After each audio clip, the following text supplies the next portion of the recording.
Hello, everyone. Welcome back to stream. Gumi Dino, thank you for redeeming your daily cookie. And a dad joke. A dad joke? I actually have a dad joke prepared for you. What is a leprechaun's favorite position to play in baseball? The shortstop.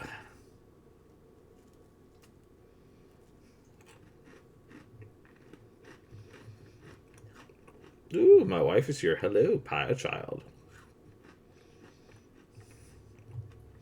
That one was good. Good. I have two more. Ooh, thank you for the hydrate.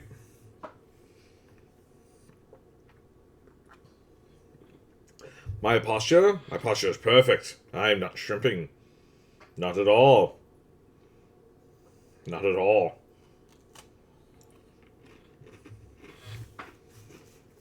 I didn't fall asleep at my desk at all. Let's see. What's the sound look like? Ooh, that's a little on the loud side. Hold on. Hold on. Down a little bit more. There we go. Maybe even a little more. There we go. That's fine. That's fine. I don't want the game to be that loud. It's already concussive enough.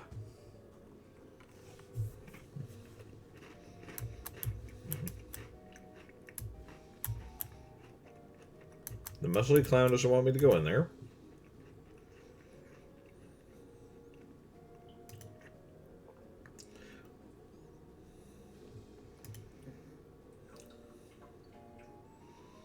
Okay, I'm going to win a ticket at one of the games. A shooting gallery type carnival game. Okay, how do they miss? Hope what we have here is a game of sharp eyes and quick reflexes. Hope you won't take it as an insult if I suggest one of the other games might be more your speed, but you're welcome to try your luck all the same. What's the game? On the wall behind me, I got a bunch of thick-skinned, underinflated balloons. For 10 meat, I'll loan you a cheap, inaccurate pistol and a pile of badly made ammunition. Your goal is to pop as many of those balloons as you can before the pistol stops working. That's an unusually honest-sounding description. This guy making the challenge sound exactly as difficult as it is only makes people more determined to be the one who beats it. What's the prize? Ticket to the stage show, which is otherwise sold out, so it's a rare case, my friend. I'll give it a shot, sure. Khan hands you a cheap pistol and gestures to the balloons behind him. Good luck. Shoot backwards and cross-eyed? Shoot from the hip. Fine, shoot backwards and cross-eyed. You awkwardly fumble the ammo into the pistol and fire until it's empty, at which point you can't figure out how to get it back open and put more in. Wow, not a single balloon pop. I did tell you the rules, right? How popping the balloons is the actual goal of the game. Alright, no, let's do that again. Let's do it with the 10 Moxie, though. Alright. Shoot from the hip. Shoot out the balloons until the pistol jams. You managed to pop a few, but not very many. Cloud nods. Yep, that's about average. Down enough to win a prize, though. Sorry. Dang it. Okay, so I can already see what this is. This is for the snake oiler. This is for the bean. This one's more my size. There's a kid here searching around with a sad look on his face. You okay, kid? Did you lose your parents? Oh, that's my lucky bottle cap. You haven't seen it, have you, ma'am? No, but I'll keep an eye out. What's it look like? It's shiny steel and on a little chain. I'll let you know if I find it. Okay. See, a card-based carnival game. Pew pew.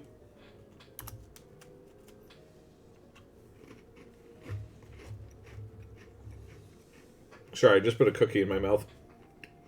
I shouldn't have done that. Oops.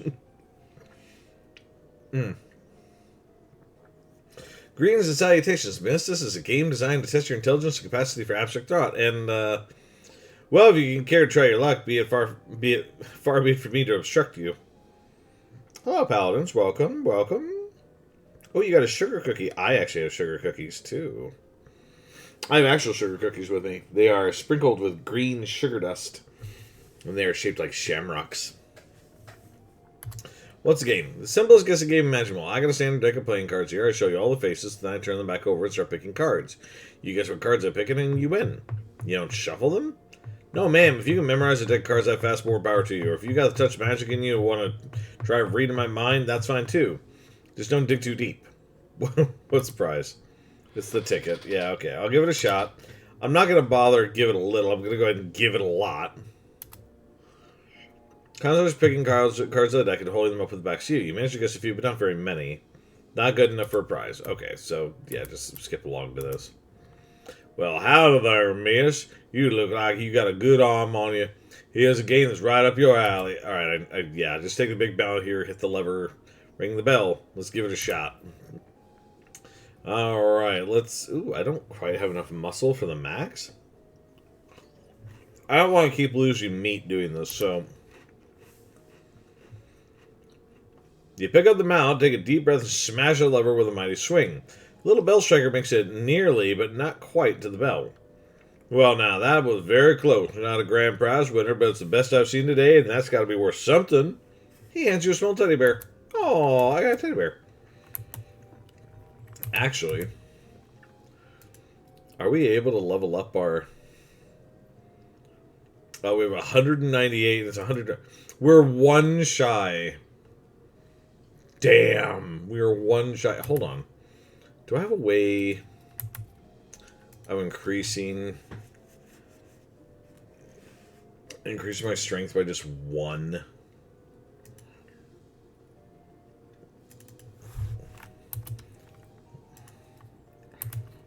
Let's try that again. Take a closer look. What's the game? Give it a shot. Hit it extremely hard. There we go. Aliens, hello. Thank you for redeeming your daily cookie. McBenzie, hello. What's up, brother? How you doing? Yeah, we're getting swole. Hit it extremely hard. You pick up the mallet, toss it end over end, and catch it a couple of times to test its weight. Casually slam it into the lever. Ding! Well, I'll be. That's some genuine muscle you got on you, gal. Looks like you're a winner. Circus show ticket. The show will be starting soon, so don't miss it. Okay. I have to go back to this, though, and put back on the spit-soaked pants. Like, I realize that the other ones are possibly better for me. I don't care. Mr. Clown doesn't want you to go in here. Talk to him. Alright, here's my ticket. Okay, go on in. Show will start soon. He enters the stage area. Okay. Benches must be for the audience. Say Master Clown guarding the entrance to the stage area. It doesn't look like he's going to let you backstage. Okay. You take a seat, and a smattering of other patrons appear and sit down as well. After a minute or two, there's a crash of cymbals, and a clown runs in from the backstage curtain and jumps up onto the stage. In contrast to the other clown's colorful clothing, his is relatively simple. Black wool trousers and a bright crimson shirt under a pale tan leather jacket with fringe on the sleeves and a red heart painted on the shoulder. His faceplate is plain white without any colored accents, contrasting his curled black mustache and thin goatee. A snappy silk top hat with a rakish tilt tops off his outfit. He doffs his hat and bows with a deep theatrical flourish, and the small audience claps politely. Clap. Thank you, ladies and gentlemen, thank you, and welcome one and all to Barnaby Bob's Perfectly Normal Traveling Circus Sideshow. I hope you've been enjoying the attractions and distractions of our little traveling carnival. And now it's time for our star performance, the main attraction. Ladies and gents, put your hands together for... A loud drum roll starts as he gestures to the curtain, and then the cymbals crash again. The clown puts his hat back on with a chuckle. Me, Barnaby Bob. Applaud. Much obliged, you're far too kind. Why, I haven't even shown you anything yet. With a laugh, he flips a large Bowie knife into the air. You didn't even see where he pulled it from. The knife glitters as he spins. He catches it and flips it in the air again, this time catching and bouncing it on his point on the tip of one finger. He holds that pose very still for a moment, then jerks his hand out of the way. The knife thunks into the wood of the stage floor, deep enough that he has to give it a jerk from side to side before he can yank the blade free. He winks broadly to the audience. Your pronunciation of Bowie knife triggers me. You are triggered, my friend. Wouldn't be any fun if they weren't sharp, would it, ladies and gents? He pulls 2 more knives from his jacket and begins a flashy and elaborate knife-juggling act. 3 spinning blades somehow turn into 4, and then his hat is added into the mix, floating lightly through the cascade of knives without a single scratch. He finishes the routine by catching 2 of the knives in each hand and allowing his hat to fall nearly to the ground, before catching it on the tip of his boot and kicking it back up in the air and onto the top of his head.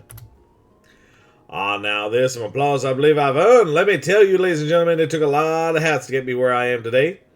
He chuckles as he adjusts his hat. Pardon me. As he tilts his hat, adjusts his hat back to its original rakish tilt.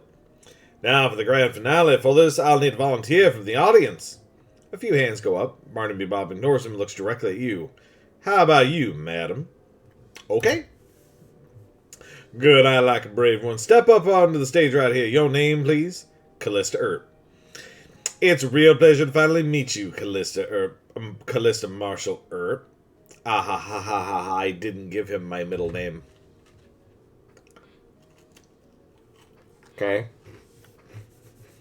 Step up on the stage.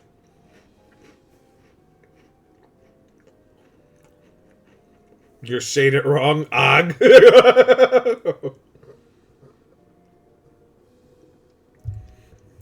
A couple of clowns haul a large wooden handle about 7 feet tall and 4 wide up onto the stage. They stand it up vertically behind you and stay there, holding it steady. It has 2 holes in it, slightly above waist level, and a lot of knife marks. Press your back flat up against the wood, please, and push your hands through the holes. You do so. The holes are just a fraction too high, so it's not very comfortable. And then one of the clowns pulls your arms back tighter and ties them together with rough hem, so it becomes much more uncomfortable for a variety of reasons. Don't worry, this is to make sure you don't make any sudden and unexpected movements. We wouldn't want that, would we? Fret not, miss. Everything's under control. He steps up close to you and adjusts your collar, brushes a little dust off your shoulder. My control. You know, Callista, we get a sharp customer through here from time to time. But my, you're the sharpest I've seen yet. However, I'd bet a shiny silver dollar I've got something in my sleeve that's even sharper.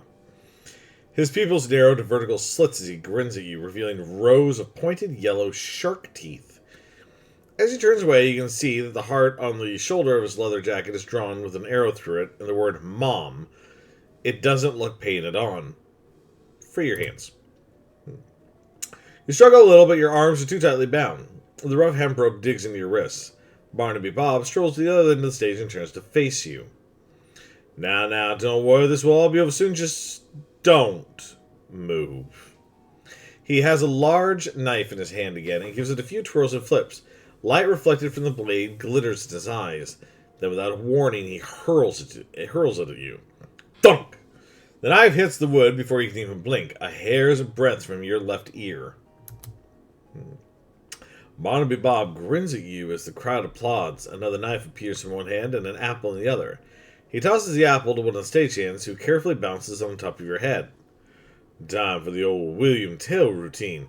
Bit of a cliché, perhaps, but there's a reason it's classic here, ladies and gentlemen. The crowd watches with rapt attention as he flourishes the knife, spinning it and flipping it back behind his back. Then, faster you can register, thwack! Cold apple juice dribbles into your hair and down the back of your neck. 2 for 2, what do you say, Callista? Should we go for one more? Barnaby Bob pulls out another knife and gives it a quick stropping across the pale leather sleeve of his jacket. Then whips a colorful spotted handkerchief from his pocket and blindfolds himself. This time his smile is much colder. I advise you to watch closely, Callista, since you're the only one of us who can. The crowd laughs, but you don't really hear it. The knife spins in his hand, this time either because of the adrenaline or because he's actually moving slower. You can see the motion in his arm as he throws it. He twists his wrist in an odd way that you don't think he did before. The knife is flying at you. The knife is flying directly at your right eye. I'm not going to move. The knife incredibly swerves at the last possible moment. Thunk! You can feel the wood shake from the force as it stabs into the board. The metal is cold against your right cheek. The audience erupts into cheers as Barnaby Bob removes his blindfold and pumps a fist triumphantly. One of the stagehand clowns unties your wrists and helps you get your arms out of the holes. Bob takes your hand and raises it into the air victoriously. Well now, ain't she a good sport, folks, and as brave a target as I've ever had. Take a bow, Callista. You bow to the cheering crowd, carefully keeping your eyes on Barnaby Bob. He bows as well, removing his hat with an elaborate flourish, and then he takes a slip of paper out of it. As a token of appreciation, I'd like to give our star volunteer a gift, a year's supply of dynamite. Use it in good health. As he hands you the coupon, the clown leans in close to your ear and whispers, "This was the only warning you'll get, girl." You got an item, coupon for a year's worth of supply of dynamite, which we already used. Barnaby Bob waves and blows kisses to the crowd as you climb down from the stage, and then he disappears through the backstage curtain. The audience gradually disperses. Oh, you can get into the back. This little trailer is probably Barnaby Bob's office. The wagon is old but well maintained. A brass plaque on the door reads, "Barnaby Bob, confirm your suspicions." You see Barnaby Bob sitting at a desk. He seems to be inspecting a large map, but you can't make any details from here. I'd like to talk to him, sure. Come on in.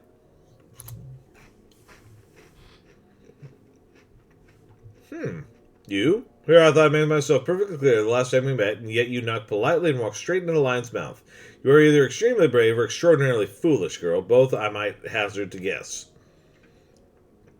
I got some questions I need answered. You think I'm going to answer them? If I didn't find you amusing, I'd vanish you off the face of the earth for what little you know already. I appreciate that, but I can't just leave the situation unresolved. What curiosity did to the cat is going to seem like a Sunday picnic compared to what I'll do to you if you anger me, Missy. Go ahead and ask your questions, but bear in mind, I already gave you your fair warning. Who are you? The clown smiles sarcastically at you. Well, I'm Barnaby Bob at your service, man. You know what I mean. And if my estimation of your intelligence was not entirely off the mark, you already know the damn answer. You are wasting my time and yours, and you have precious little. What are you doing? Straight to the heart of the matter. Well, now I had you pegged as a clever one, so why don't you tell me? You're here because of the cows. Perhaps you got a brain rattling around in that skull of yours after all, girl. That's correct. The cows came home, as you say, and we followed them. Why? Why? Don't disappoint me now that you've impressed me, kid. Think about it. Your age-old enemy that you've been fighting since time out of mind ups and leaves. No farewell, no postcard. Wouldn't you want to know what the hell was going on? You don't know? Dear, oh dear, I've gone and said something I probably shouldn't have. Missy, you are treading on some dangerously thin ice right now. I hope you are thinking your lucky stars that I consider to be essentially insignificant. I can hear those gears ticking in that 3-pound dog's dinner you call a brain, miss. Now it's my turn to ask a question. How are you going to convince me that I shouldn't just make you disappear like a fart in a tornado? Well, make it good, Callisto. Make it good, because you get one chance of this. You need me. Do I now? What pray do I need you for? My freak show is plenty full. There aren't enough of you to be an army. You're just a scouting party. You're reconnaissance. You're here to gather information. Yes, Anne, you can't do that efficiently.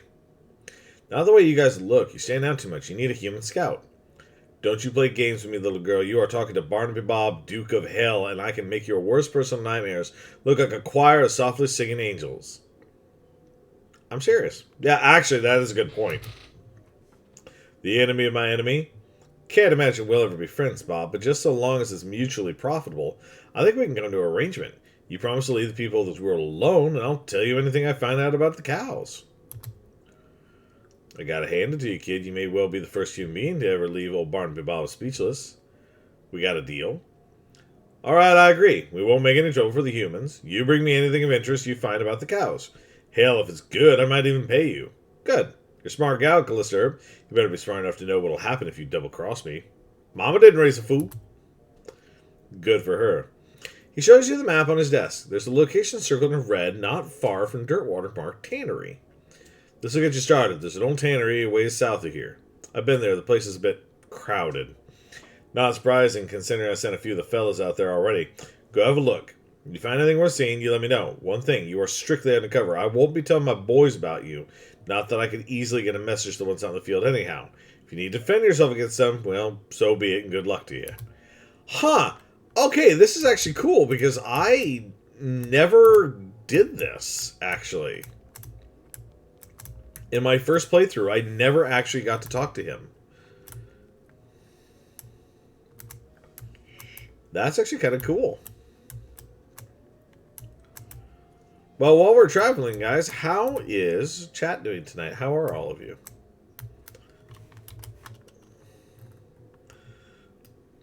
What is everybody up to tonight? Danny's Tannery. Is everybody good? Everybody having a nice night? Hopefully.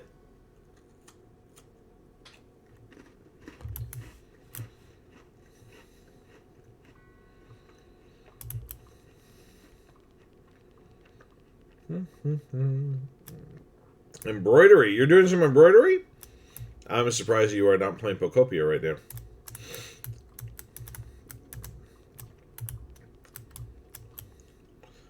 The door's locked, but it's probably just as well considering the ruckus you hear on the other side of it. Damn, I can't get through that door, huh? Am I just gonna have to kill everyone? I don't really want to kill everyone, but... Hello?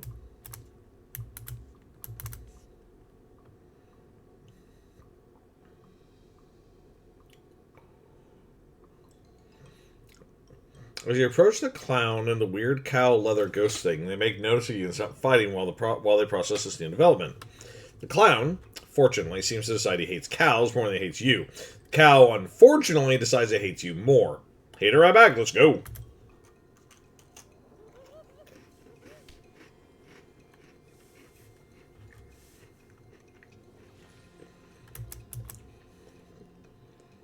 We'll beef up.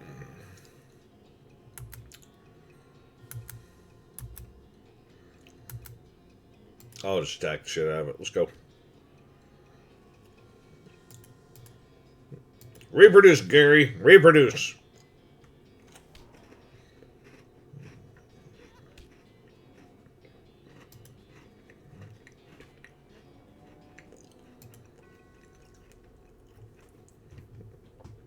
You beat the cow, but the enemy of your enemy is apparently not your friend because the clown decides it's his turn to be on the right side of the screen.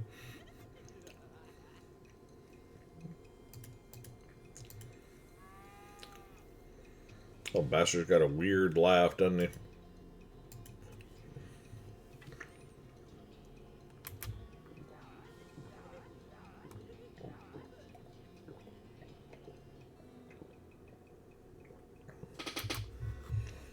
Well, that's one clown down and one cow down. You hear a lot more fighting going on in the rest of the tannery, though, so that pat on the back will have to wait till later. Found an old toolbox. Leather shears and a handful of nails. I wonder if somebody's got like a key or something.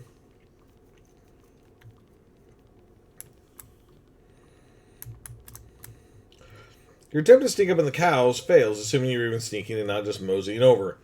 The cows appear all too willing to add your face to the list of faces they hate, and turn their attention from the clowns who jump at this opportunity to get the jump on their ancient enemies.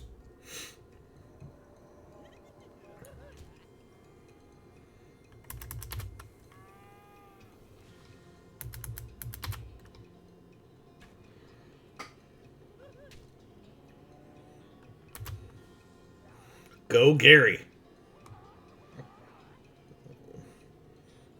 It took 3 of us to take out one, and Gary just walked over and beat the crap out of him. True to form, the clowns who were on your side in that fight betray you.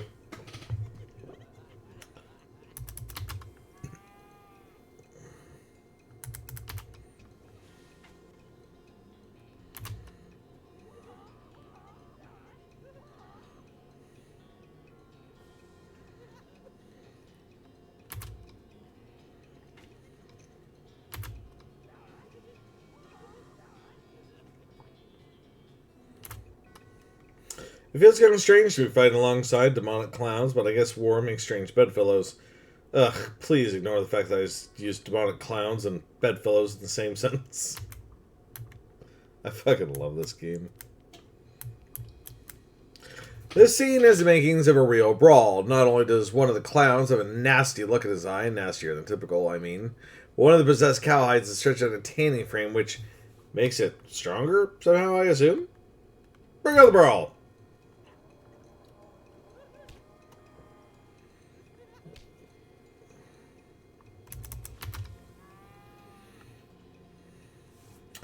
How about we go after him directly?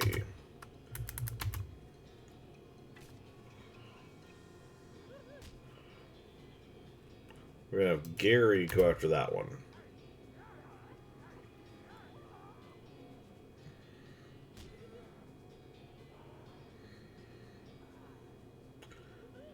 Jesus, 27 hit points? That's over a quarter of my life.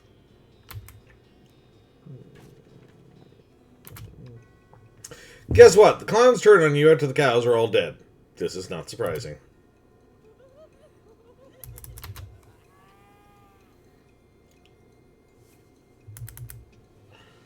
Let's see. Okay, that's the stronger one in the back.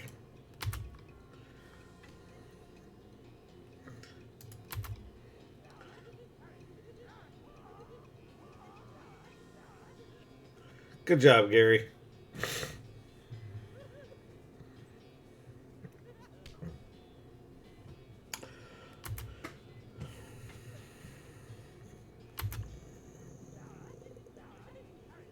Oh.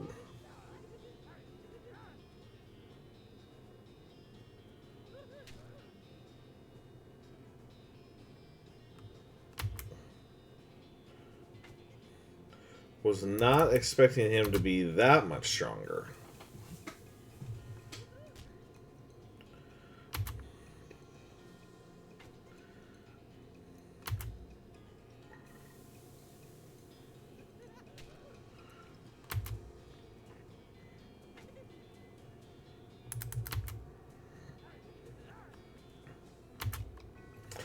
Oof, what a mess that fight was, and what a mess the floor is afterward. At least now you're free to poke around the scenery. You take that nasty clown's knife, and oh look, they also had a key. Varmints get a knife and tannery backdoor key. Let's see. I doubt that that's better than St. Beefus' thigh, but no, his thigh is still the best so far. Ooh, leather shears too. But that gives me some extra bonuses. The other one didn't. Bloodied Cleaver.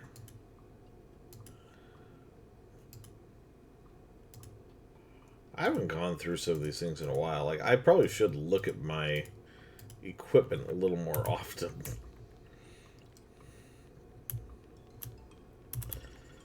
This door is locked, but the key you found on that clown looks like it'll probably fit. If you're sure you want to go out there, it sounds like one hell of a fight is happening. Unlock it, let's go! Oh boy, oh geez, this is not a good situation to be in. You quickly hide behind some old tanned hides. Huh. Is that why they're called that? Anyway, there are 3 clowns out here, each armed with a nasty-looking knife.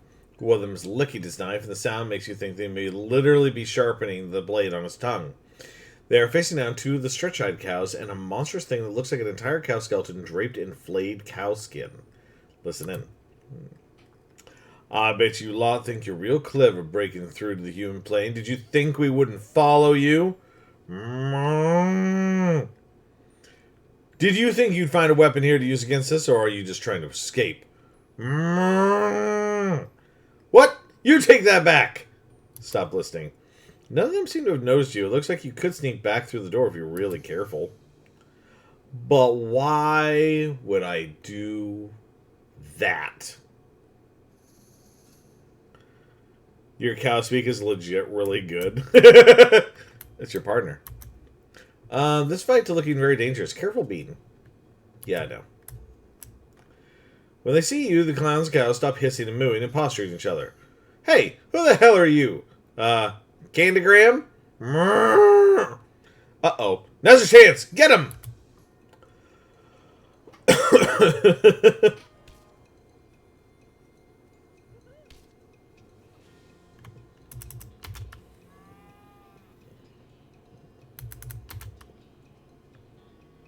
Probably shouldn't have gone after that one, but it's okay. Lower their stats. Oh, Jesus. Ow.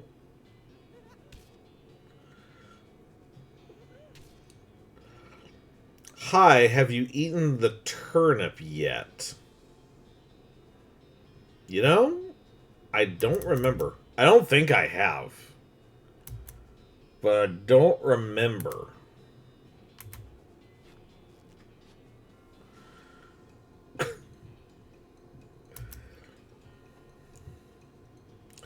Let's actually disable. That one's got 42 left. That one's got 37. Let's disable this one.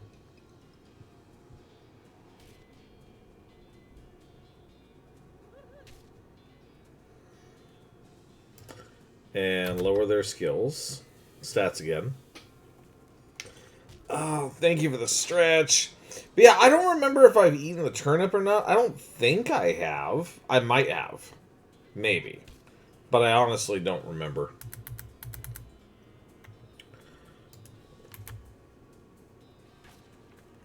There we go.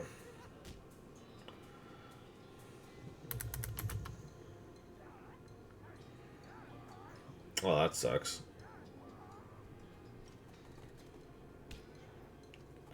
That's right, beat up those clowns.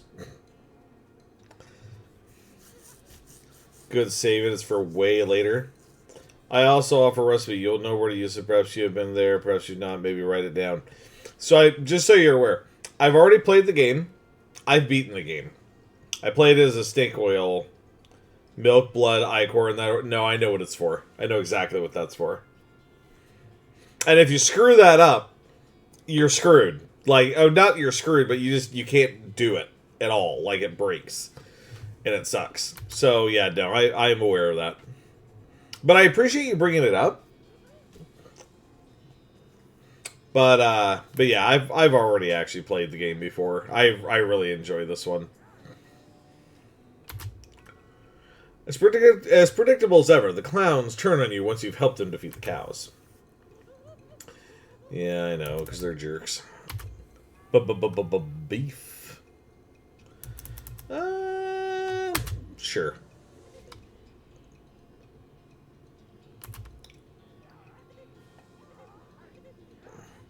Oh, okay, yeah, you screw it up. Yeah, I've screwed it up in a previous playthrough.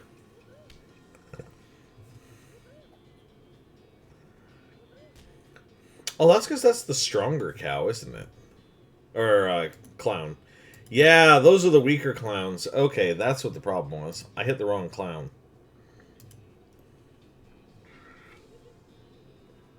Come on, Gary. Oh. Oops.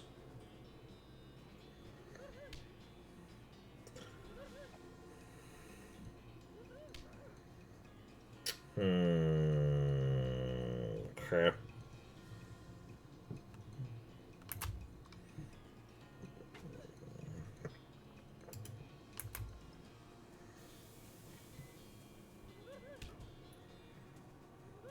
Stay with me, Gary. Stay with me.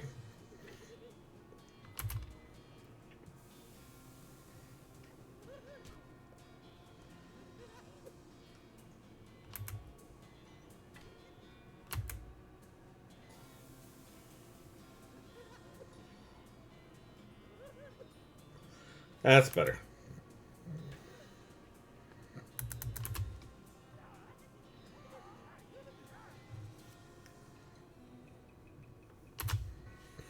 Whew, it's a good thing the clowns hate cows more than they hate humans, or that fight could have gone way worse.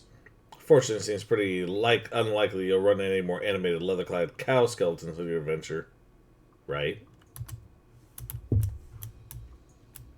You approached the hide warily. It looks like it was too tan to be possessed. This must be a storage shed. Unfortunately, it's locked. Darn.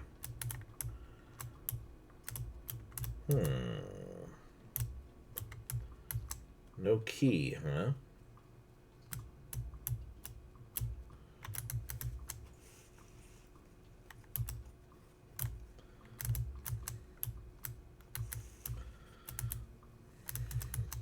Well, let's just search around here a little bit because I don't remember doing this last time. Huh, this body must have been lying here since the cows came home. There isn't much left of him. This body... Bug around the tattered shreds of his clothes and find an old key. You got an item. Tannery St. Rage key. St. Rage? Huh?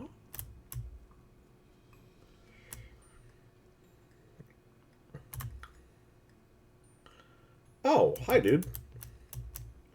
There's a guy back here hiding behind a barrel. He isn't very good at hiding. Hello? Oh, thank God, you aren't one of those horrible clowns. No, I'm Callista. Callista Herb. I'm Grady Tanner. It's a good thing you arrived. I couldn't have held it out for much longer. You actually a Tanner, or is that your surname? Well, both. What are you doing in here? Hiding. What I mean is, why are you hiding here? Because I don't want to die. Look, what's your story?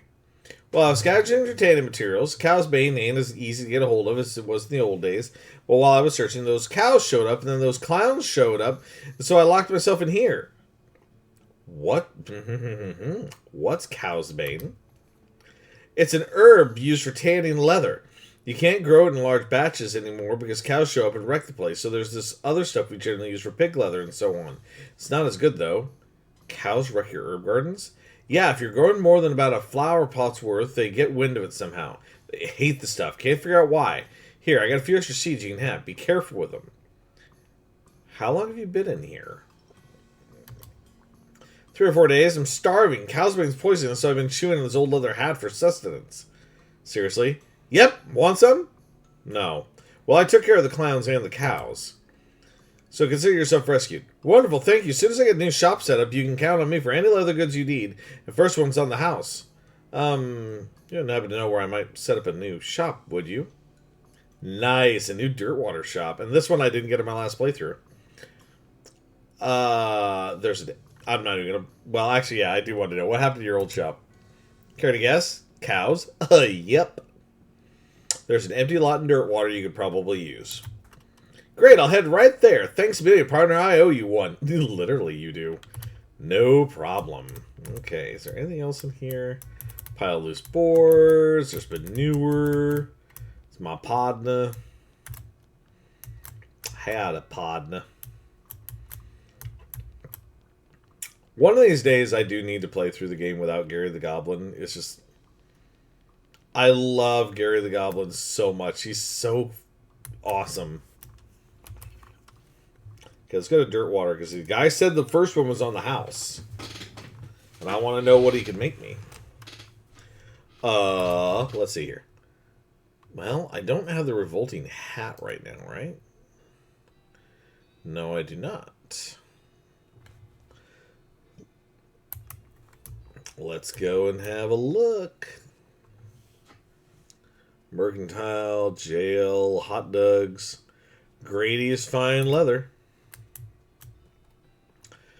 Oh, hello.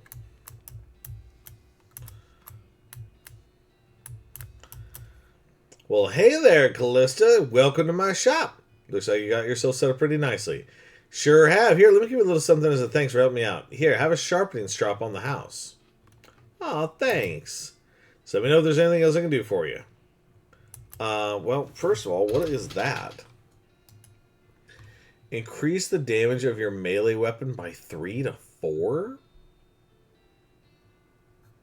Oh, like, I mean, I like the thigh, but I mean, I'm sure there's going to be better items later. All right, let's talk to him again. What goods you got? What do we got? We got fine bandolier, +3 attack damage on pistols. Flexible chaps, inflexible chaps, and a sharpening strop, which I already have. Oh, wait, we can just buy one of those again? Okay. Okay, well, maybe I will use that thing then. Sharpening weapon. You sharpen your same beef's thigh until the strop is worn down to nothing. Alright. Nothing wrong with that. As long as I remember later. Good luck with that. Back to the circus. You spot a hellcat grazing off the sides of the trail just as it spots you. Its eyes glow and 2 shadow cows split off from it, forming a small frightening herd.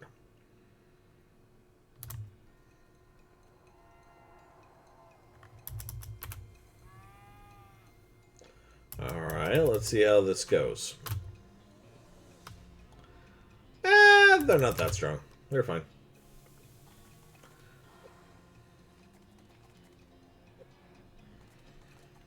That's right. Whiff it. Whiff it. Actually, I'll just keep doing that.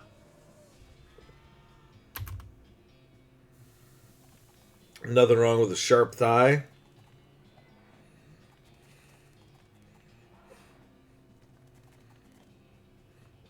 I don't know. I once got a lap dance from somebody a long time ago, and I was right next to my wife, and she got a rather sharp thigh into the top of hers. So I don't know. Sharp thighs are not exactly the most fun. You manage to defeat the calf and all of its shadows, and in doing so, slightly reduce the amount of evil in the world. You get tainted milk, meat, and extra thick leather. Just another day at the office. Okay, let's go talk to Bob.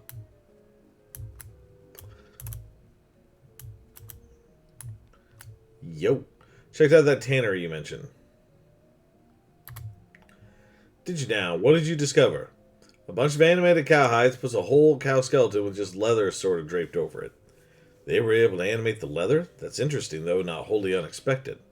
More to it. There's leather there that wasn't possessed, and we'd know if they could animate any old leather because of people's hats and stuff. These just untanned hides.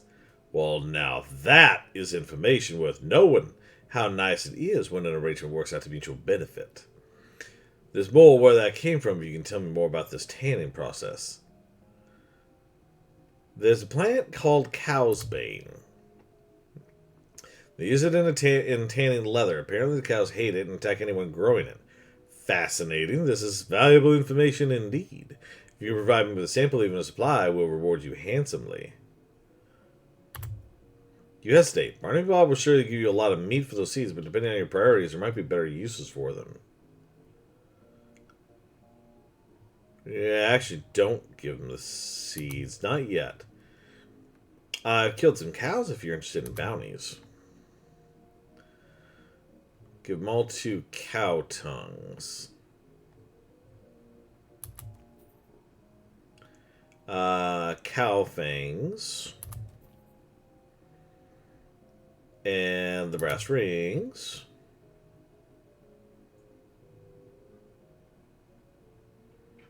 I'll hold on to those.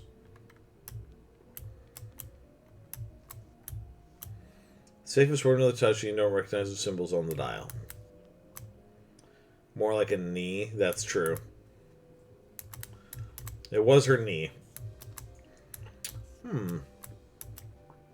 He didn't send me anywhere else, but I wonder what I can use the cow's bane for. You know, let's go back to Dirtwater, because I have a room. I don't really have anywhere for me to grow anything, do I? It said 1 pot.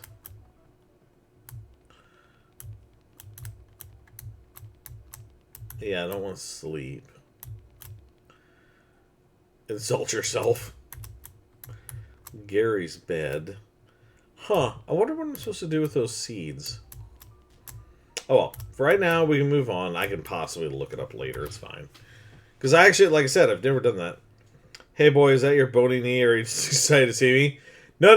It was her knee. No. It was the girl who was doing the lap dance for us. She was the one who put her knee into my wife's thigh by accident. Like, it wasn't intentional. But, I mean, it was like... So my wife and I were both seated next to each other in the same chair. Like, that's how big this chair was. And she was giving us a couple's lap dance. That's what it was. Let's go to Roy Bean's house. Let's go over here. There's a skeleton out here in the desert. It's not very strange because people die all the time in this desert. The skeleton, though, is doing arm curls with a pair of iron dumbbells. She doesn't have any muscles, but somehow her bones are extremely ripped and or swole. That doesn't even begin to make sense. Fighter or give? Why would I give up? Fighter.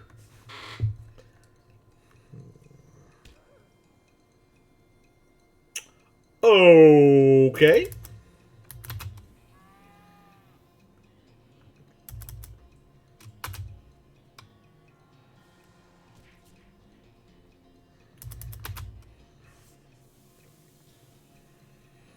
Oh, it's like a love seat lap dance. Oh, I see. Two folks in a chair for one person seems uncomfortable.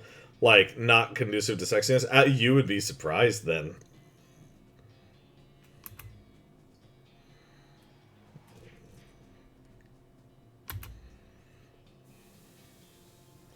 Yeah, let's bring her down to size just a little bit.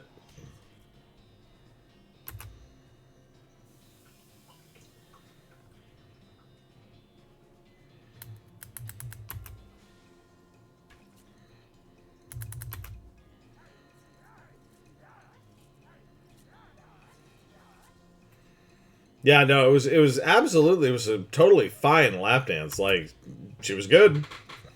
She was also a very good friend. I should point this out. Like, this is not just like some random girl at a strip club. This is a friend that was doing. She was doing a. It was like amateurs night basically, and she invited us to come see her show, and we were the only people she really knew there. So that's why she gave us the lap dance. It was very, very fun. You won, and it turns out what they say is true. Skeletons with big bones have big feet. You get item extra large boots and Kellogg Ranch brochure. Okay. Raw beans, House of Justice, and jelly beans. Oh, hi. What's up, dude? What's the matter? Howdy, Gary. Oh, a place for going. Gary is thinking of one. Really? What's that? A cactus. A biggest cactus ever seen with goblins inside. You discovered a new map location. Old Grandad. Well, that does sound interesting and or weird. Alright. What do you think we should do next? Smee is lumber needing for a big metal snake. He is saying a place called Breadwood? Yeah, that's true. I am supposed to be doing that, aren't I? Wait a minute.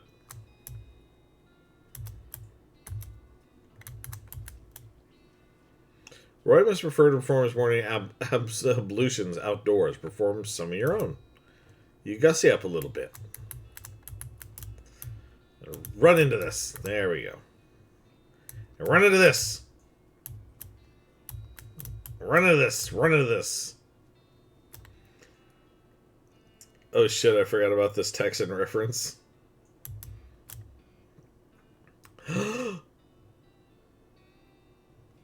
Hello? It's a spittoon. Nothing special about it. Investigate it. As soon as you get near the spittoon, you can smell the overpoweringly sweet stench it exudes. Nauseatingly sweet, like the rotting corpse of a dead gummy bear. Look inside.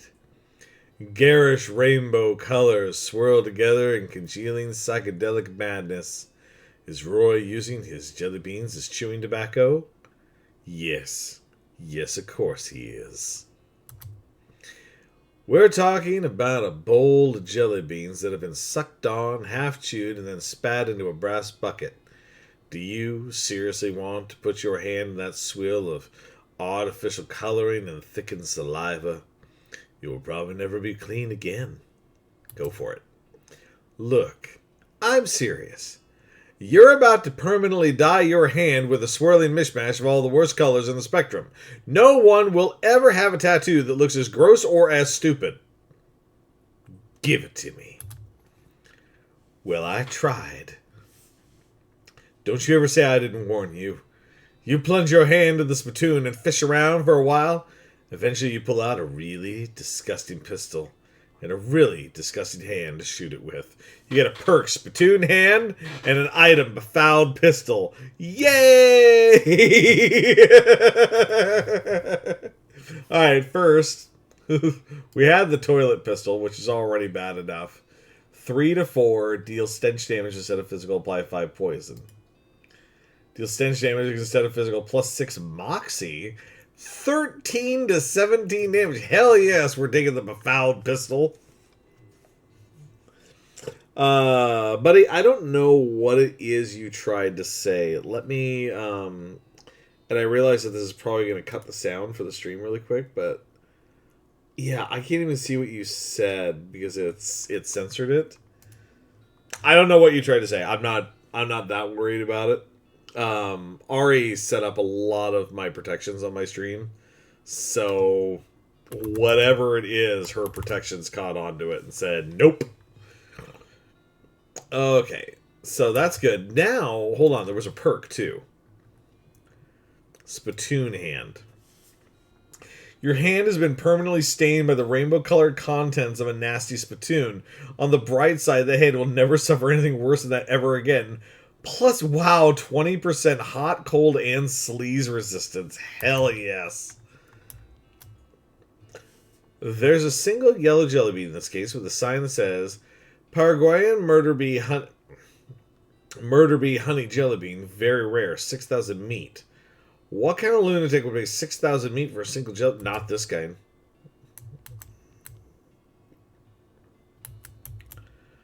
Howdy there, pilgrim. My name's Roy Bean.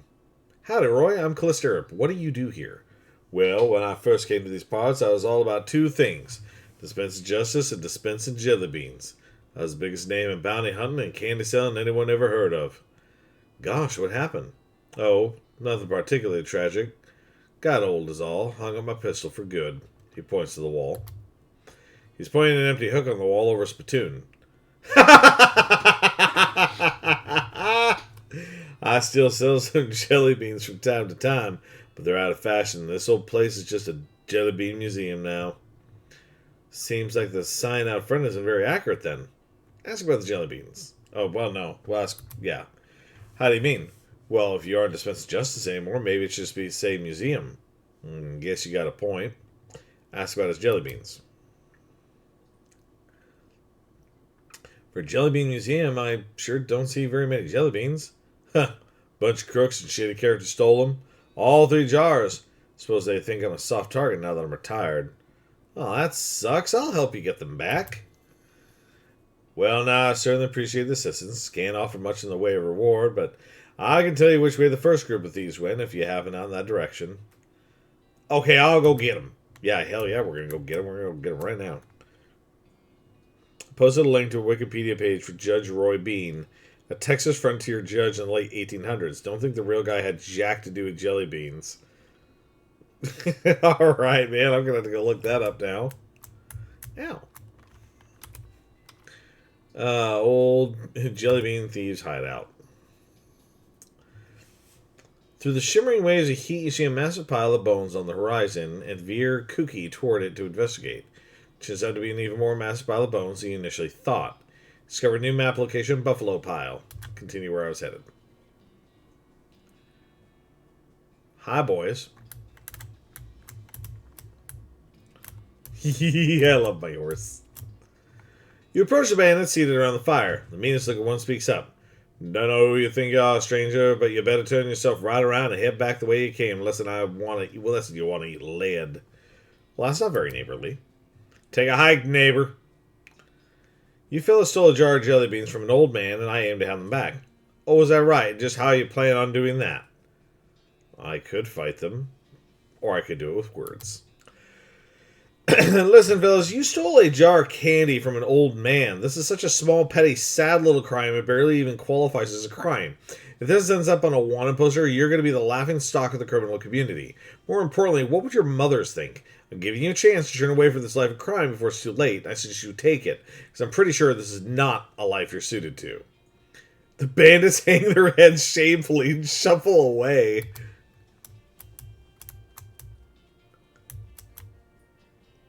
Well, there's the jelly beans. Alright, what else can I take from these guys? The bandits' meager food supply. They should have been robbing grocery stores. Instant grits and sugar guns. Needle, cologne. Oh, the Kurtzfitz headband. Nice. Sealed crate. More dynamite. Needle, kerosene, hog oil, and something else. I think it was meat. Okay. Run into every cactus I can. All the cactuses.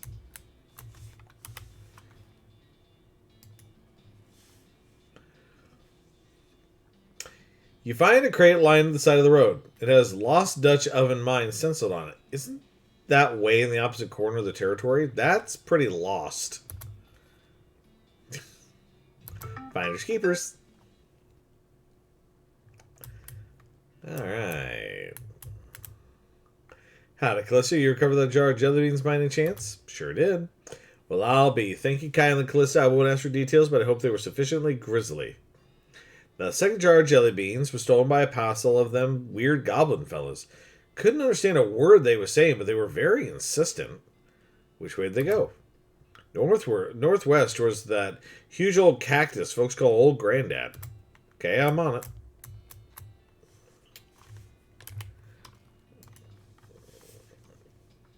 There's a goblin marching down the trail in a soldier's uniform, the pants of which have been seriously pinned up to account for the goblin's stubby little legs. It salutes when it sees you. Hello! Hello, what's up? Am soldiering! Yes, I can see that. Talk to it. I didn't think there were any goblins in the military. What's your unit? What? Where a uniform getting? From dead soldier man's. So I'm a soldier now.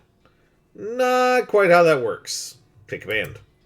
If soldiering, then soldiering properly. Up straight standing. Oh, yes. Saluting. Hello. Giving supplies. Sembering fee. Armory field drama kit. Good at easing. I normally love having Gary take care of that, but I had to. Ooh, wait. Oh, that's the horse. Look at the size of that thing. What was that? There's definitely not what? There's definitely nothing more interesting in that direction than the giant cactus to the north of you. Yeah, but I gotta run into all the cactuses. All of them. I must run into every cactus. All the cactus.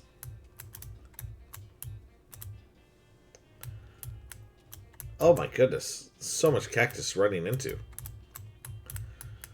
Hi. The guard blocks your path. Hey, hi, no climbing for a human. Talk to them. I'm here for taking back a jar of jelly beans you goblins stealing. Oh? What? Jelly beans, little colorful sugar things? Oh, little fruit rocks? Yeah, those. Those are for the pile. The what? Anyway, no upstairs for humans. Maybe we can trading? No trading, but you can bribing me. Okay, cool. What are you wanting? A candy bar. A good human candy bar. Of the bubbles having. You know it? Do you mean this? Bar of soap. Oh, yes. Wonderful. Thanking you. Can I climb in now? Sure. Ah, pointy. Ouch. Each. Ah, oh, ah, oh, what's in here? Ooh, meat vein. There's a gash to the wall of the cactus here, revealing a sticky vein of purple goo. Oh, that's something else. Pile of goblin junk. What do you want? There's another goblin here blocking another ladder. Hello, no climbing for a humans. Too bad. Talk to them. Can I bribing you to let me climbing? Oh, okay. What are you wanting? Cactus syrup. A delicious vein is being into the room, but had losing my tap. Okay, I'll be bringing it back. Ooh, that's what I need. Yeah, I need a tap, and I don't actually have one.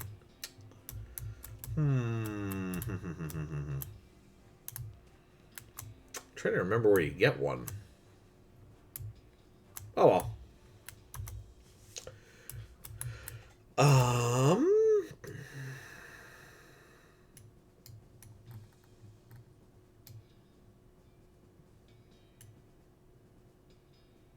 Let's go to Fort Memoriam. We're gonna randomly go around places. Looks like someone left their campfire burning. That's dangerous. On closer inspection, it turns out to be a nest of fire snakes. That's still pretty dangerous. Fight.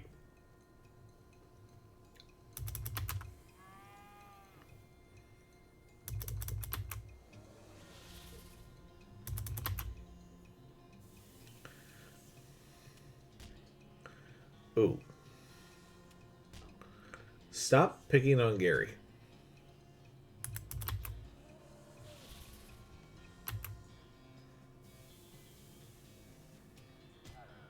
Uh-oh.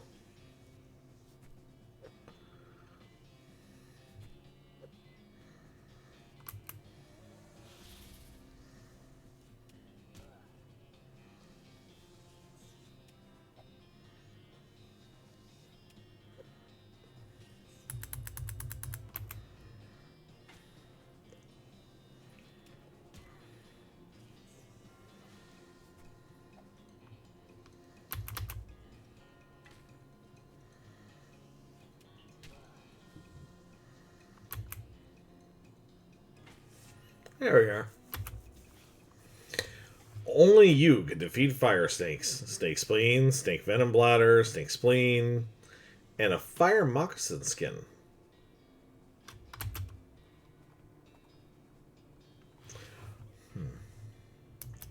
Run into the cactus, run into the cactus.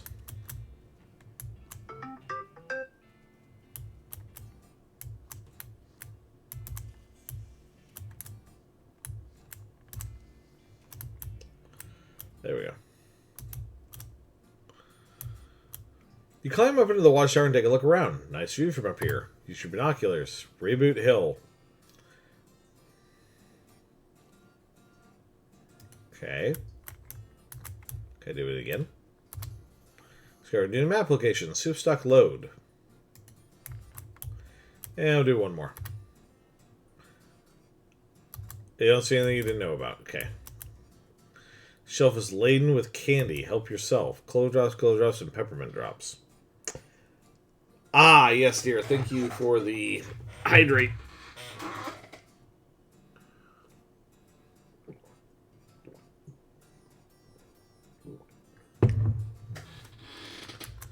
What's this? Mass pile of candy wrappers and empty snack bags. This guy keeps peering intently at the figures on the table, muttering about line of sight. Hi, I'm Callista. Hi, I'm Mike. You seem to be taking this game real seriously. Well, of course you got to play to win, otherwise what's the point? Having fun? Exactly. Winning is how you do that. You having line of sight issues? Yeah, they don't let me have my tape measure on the board when it isn't my turn anymore, so I have to eyeball it. Looks like you get a hit on that front guy. He did a partial cover, though. Yeah, I think you mean soft cover. Oh, you're playing 4th edition. Well, yeah, 3rd edition was a total kludge. Man, you and my brother would be bitter enemies. Take your leave. Not many people walk around in a cow hat on this day and age. Not to imply they were ever in fashion or anything. Hi, I'm Callista. Hey, I'm Melvin. What's with the hat? We're doing historical reenactments. You're playing a tabletop war game. Well, okay, sure, but a historical one. Anyway, we only switched to this after we quit doing real reenactments. Why'd you quit? It was too much exercise. Also, somebody kept refusing to lie down when he got killed. You missed! What's this game you're playing? Oh, you probably aren't familiar with this type of board game. It's a very specialized form of entertainment. What I mean is, you seem to be using Flintlock 4000 rules, but my brother's set didn't have cows. Oh, well, yeah, we had to mod them in ourselves. Cool, huh? Can I play? Well, the rules are pretty complex. I don't think others will want to stop to play a teaching game. I already know it. My brother used to bug me to play with him all the time so he could test the strategies. Well, then, great, yeah. We're short a player on the cow side. Step up to the table and grab some dice. This guy's eating chips like they're going out of style. Wait, he's a nerd. Nerds don't care about what's in style. You're correct, sir. Hi, I'm Callista. Hey, I'm Jeff. You like this game? Yeah, it's pretty fun. I'm working on some rule mods for naval combat so we can do older wars, though, like conquistadors and Vikings and stuff. Conquistadors versus Vikings would be pretty cool. Man, I know, right? How'd you get into this? Well, I have a lot of time to read at my job. Mostly I read a lot of history, so when I saw a flyer for this historical reenactment thing, I thought it sounded interesting. They'd already quit doing the real reenactments by the time I joined, but this is pretty good too. Painting the figurines gives me something else to do at work. This guy's excitedly and repeatedly describing his favorite kinetoscope reel? Hi, I'm Callista. Howdy, I'm Ernie. What's this kinetoscope reel you're talking about? Oh man, you haven't seen the Dixon experimental sound film yet? It's amazing. What's it about? Well, there's these two guys dancing while the third guy plays a violin into a huge cone. You can actually hear the violin. It's so great. And then a fourth guy walks in. Well, what does he do? Nothing. That's when it ends. Sounds pretty avant-garde. How's the game going? Pretty good. We're on a real winning streak. If we'd been in charge of the army when the real war happened, things might have gone a lot differently. Probably the real war is a lot more unbalanced in terms of unit allotments. Good point. Mom made Rufus stop drinking that brand soda after he didn't sleep for 4 days and started yammering about putting our cat in a box to see if it was alive or not. Hi, I'm Callista. Hi, buddy. So, how do you like this game? It's pretty good. I prefer the science fiction version, though. What's that like? It's real interesting. It has vehicles and move without horses and guns that fire more than once before reloading. Whoa, that sounds really imba. How'd you get into this? I was in the actual war. Made it out with only a few scars and a limp, fortunately, on account. I spent the whole thing hiding in a cave. When I heard about reenactments, I signed up to find out what I missed. This is probably not a whole lot like what you missed. Yeah, better snacks for one. This guy doesn't seem interested in the game. He's just noodling around on his guitar. Hey, what's up? Not into the game? Nah, I mean, I like games. That's why I hang out with these guys. But I got bored of these strategy war games. I want something different. Like what? Well, I like playing the guitar, so singing some kind of guitar game where you pretend you're in a band, you have to hit the right chords. That sounds hard if you don't already know how to play the guitar. Yeah, I thought of making like a real simplified version of a guitar. Then it wouldn't be much fun for me. I have an idea. Instead of pretending to play in a band, why don't you join the actual band and play guitar for real? I know a place is looking for talent. Huh, put my guitar skills to actual use? That's not a bad idea. Okay, cool. It's the Jules Saloon in Dirtwater. Tell them I sent you. Thanks a bunch. I head out right now. Godspeed, guitar man. And the guitar music ended.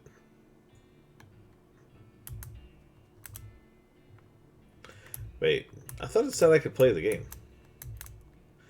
Alright, the table is covered with little toy soldiers, little toy cows, and weird dice. Play their little game. Which battle would you like to recreate? The Battle of Cow Ridge, 1889. Hi. Oh.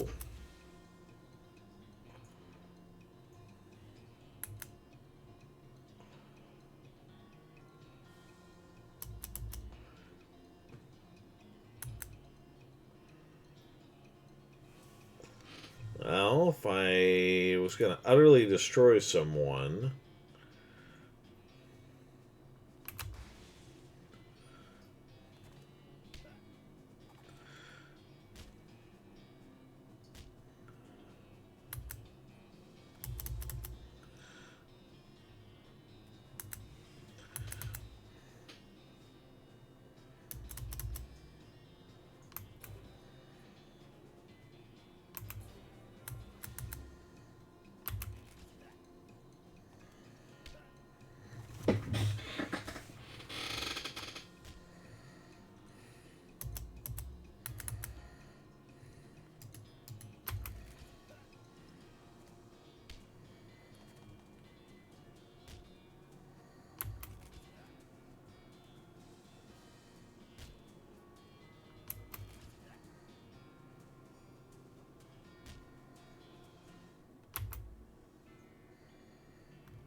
I still say that one should be destroyed.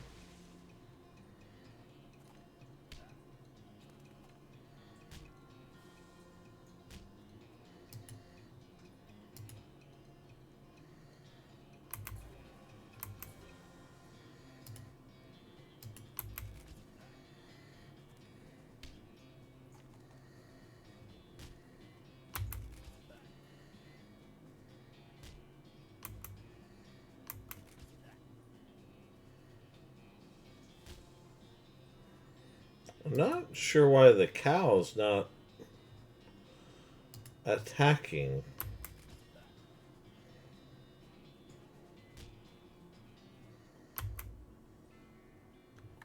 Huh. Anyways, moving on. I'm sure there's a reason to do that. We don't... Oh, that probably helps. The shelf is stuffed full of rulebooks for the weird game, but you need 25 mysticality, and I don't have nearly that much.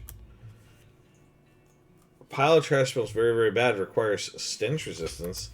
Now, I have stench resistance. Where is it?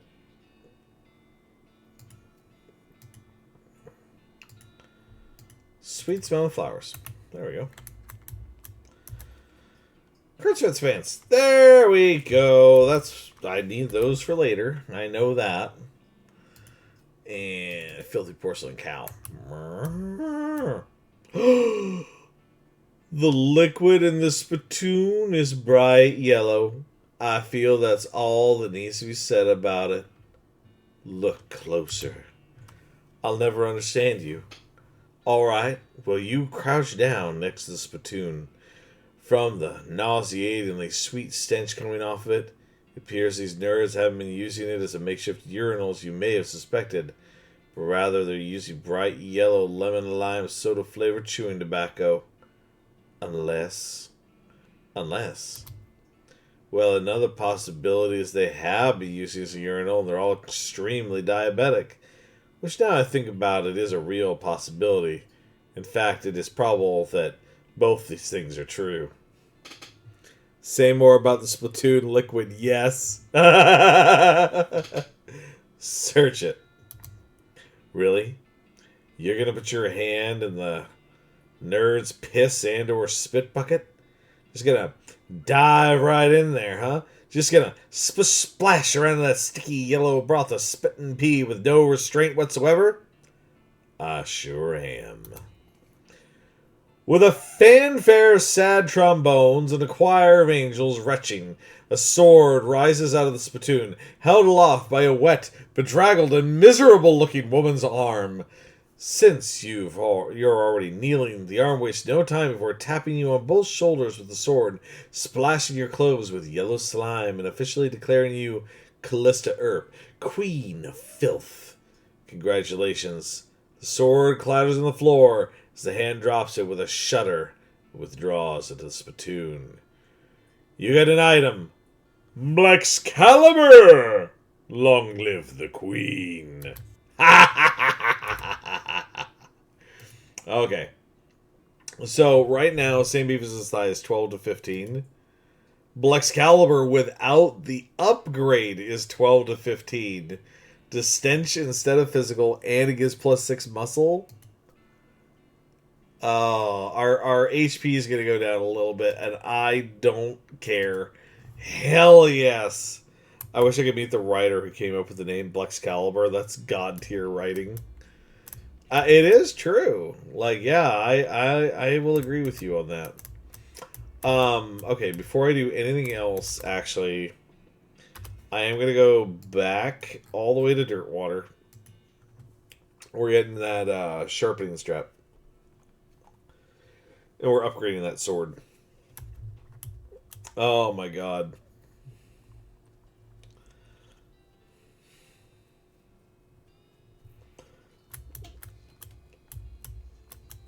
Show me your goods. Give me a sharpening strap.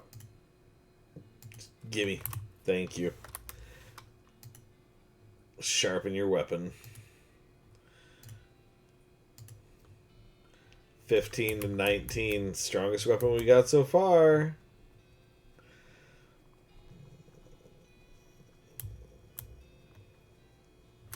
I don't even know why I ran all the way to the edge of town. I could have just done this.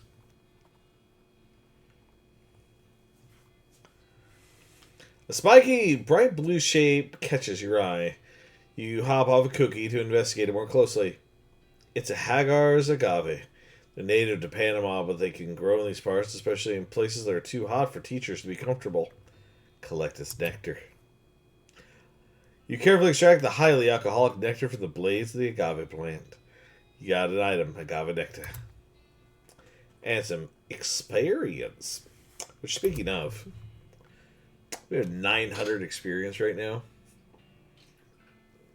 But I could get my intimidating all the way up to 5. I almost forgot about the lockpicking expertise, though, too.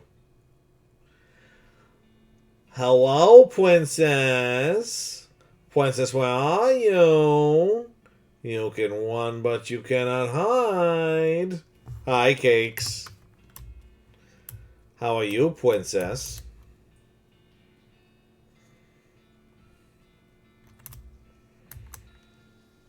Yes, Perf? Oh, love you too, honey.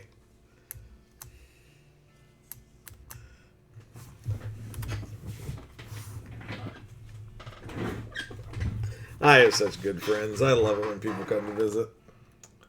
Alright, Helser Branch. Let's head over there. Why not?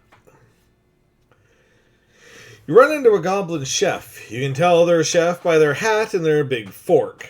Well, I guess either they're a chef or they've recently eaten a chef. Hello! Hey! Hello, a human! Hey! Hello, a goblin. Looking for tuna. Seen it? Tuna? This being the desert, no tuna here for miles. What you saying? Tuna is local delicacy. Let's have Gary actually deal with this one. Gary engages the chef in an animated discussion about tuna, which turns out to be some kind of cactus, as far as you can make out. You kind of get the feeling you're being mocked for not knowing that, and what did you think it was? Some kind of fish? Ridiculous.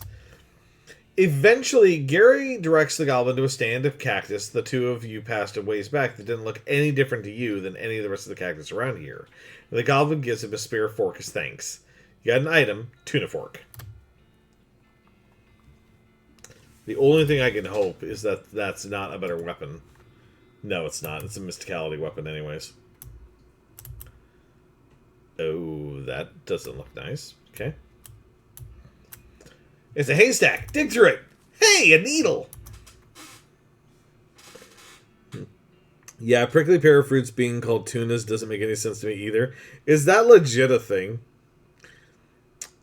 Doing good. Doing last setups for the fundraiser.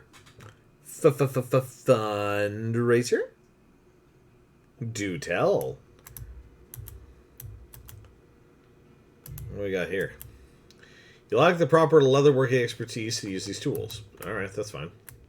Bookshelf is mostly burned.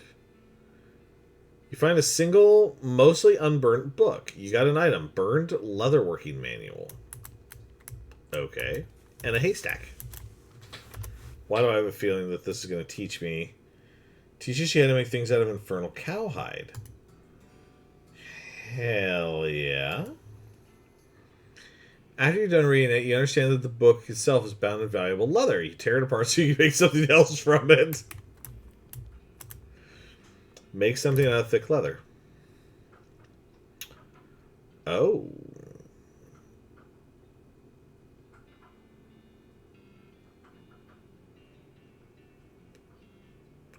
Huh.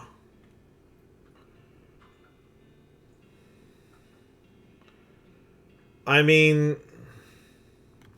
Actually, wait a minute. Wait. Hold on. What's that hat that I'm wearing? I know it's a strange head sack. That's +4 muscle. And that hat was a +5? Thick leather hat. Alright, make something else too. Let's make that bag, I guess?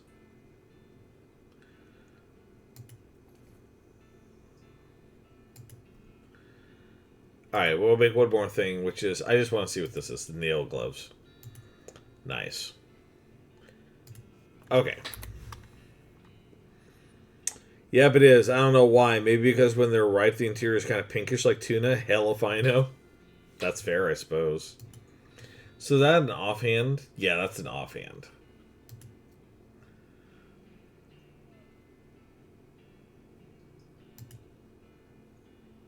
I mean, cool to get the item at least. There we go.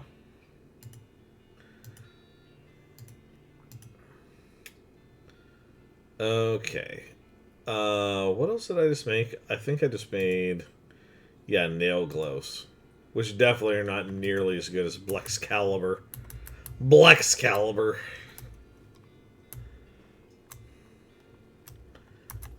Ah, more agave.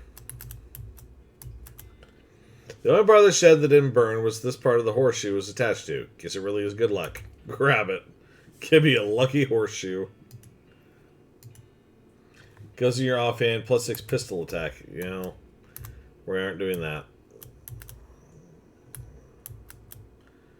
Ringing this will attract the attention of at least one infernal cow. Sure.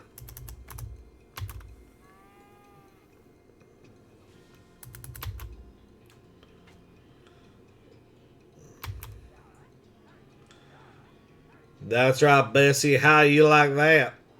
Oh, God.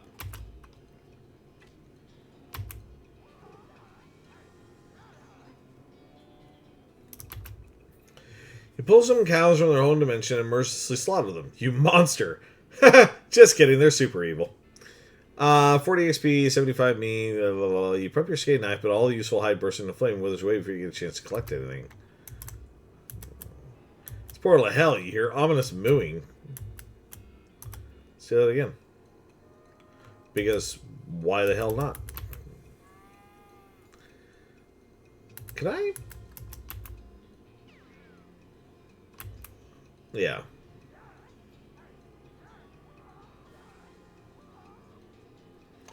But Cakes, you mentioned a fundraiser. Is there a fundraiser that we could potentially be assisting you with? I am curious to hear about this because I may have missed this.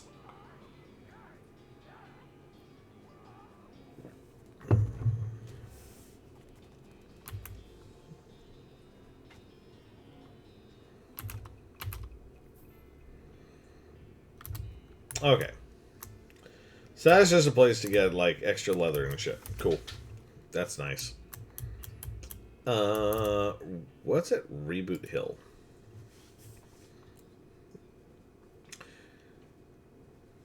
Let's see. You see a streak of fire blast across the sky and land just above the horizon. You ride to the side of the impact and find a meteor. Get after it with your pickaxe. Holy shit. You pull out your pick and make your short work and small rocks of the meteor. You gain 1,519 meat. You got an item Stardust. Unfortunately, your pick melts with the heat of the meteor. The heatier. Do I not have an extra pick? Like, do I need to go buy one?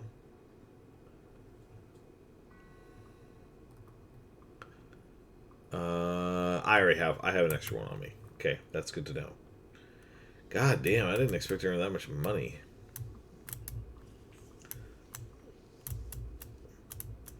Reboot Hill. Don't worry, it's just paint.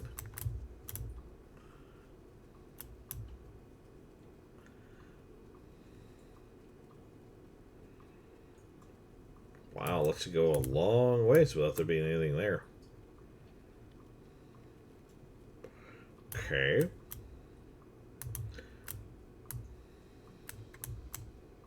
Oh, I remember this lady. You see the ghost of an elderly woman holding flowers. She seems lost and depressed, above and beyond what's expected for a ghost. Howdy, ma'am. Is there something I can help you with? Oh, it's so awful. I can't remember. I can't remember at all. Let's start at the beginning, okay? Well, you see, I had 4 daughters. They each married 4 brothers, the Smith boys, and after that they each had 5 daughters of their own. Unfortunately, I outlived every one of the 24 of them. Okay. 4 daughters, 4 brothers, 5 daughters each, so 4 times 5, 20, and the 4 daughters. So she's not even talking about the brothers. Okay. You know you're a ghost, right? Oh, yes. In fact, I died here in this graveyard where they're all buried. I came to visit them, and I suppose my poor old heart finally gave out. That's not the problem, though. 95 years is a pretty good run, after all. So what did you forget? I brought this bouquet of flowers to put on my favorite granddaughter's grave, but I can't remember which one of them was my favorite. I'm so ashamed, and I can't bear to leave until I've remembered. I see. Well, maybe I can help you figure it out. Oh, thank you. I'd appreciate it ever so much. No problem, ma'am. Can you remember anything about your granddaughter? Well, I'm quite certain her first name ended in a vowel. Okay, anything else? I remember I was 40 when she was born. Oh, no, 37. Or was it 42? It must have been somewhere in that range at least. Okay, so I'm going to have to write this down. I don't have a notebook or a notepad, do I? I have to write this down. I cannot keep this in my memory. Okay. Writing this on my rental notice. Our rent is going up this year, so I got this little notice on my desk trying to figure out what the next steps are.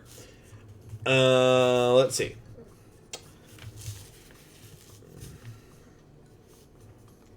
37 to 40 when born. And in vowel. Okay, anything else? Her first name was longer than her last, just like mine. I had to write out the puzzle too. I'm not a math person. First name longer than last. Okay, anything else? I remember she wasn't married next to any of my daughters. Not by daughters. Okay, anything else? She sniffles a little. She passed at the same age as poor Becky, who was always in such ill health. Passed at same age as Becky. Anything else? Favorite hobby was knitting.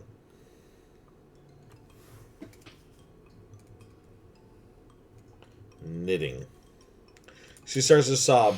She knit me a lovely sweater for Crimbo just the year before she died, and that's all I can remember. Knitting. Okay then, hang on, let me think a moment. I'll be back in a minute. Alright, dearie, I'll be here. Okay, so...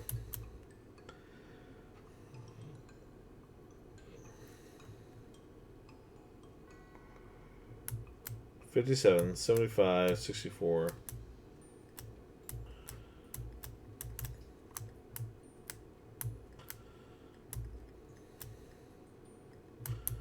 Wait a minute, there's two Beckys.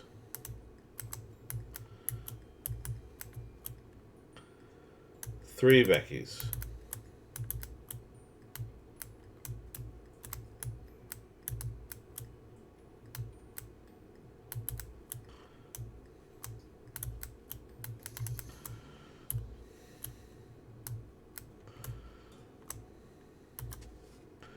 You uncover a coffin that was apparently delivered by mail because it still has the address printed on it.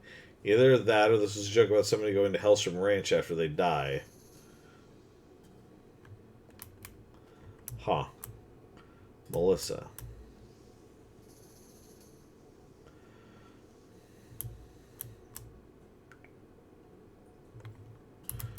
Okay, I'll be back in a minute. I did not mean to run into you.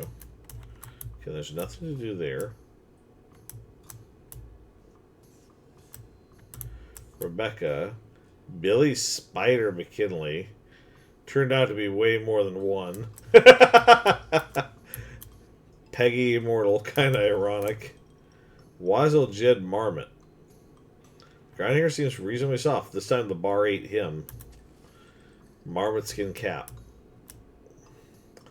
Big Bob Hurlingham. Gone to the big pie eating contest in the sky. The ground here seems reasonably soft. Tripe pie. That's frightening. Biff Bunkerson. He was a real butt face. Snidely Cradlesworth. There's a skeleton, am I right? He was sort of like a Benjamin Button kind of thing. Oh, because the dates are backwards. Okay. And that tried to eat her way out of a bear? Clean Willie Hinks. Really is going to hate this burial thing. Buck Jeansley. Nobody ever saw a man die that way before. Hi. Looks like there's a whole gang buried here. Wade in. Let's get to the fight, I guess.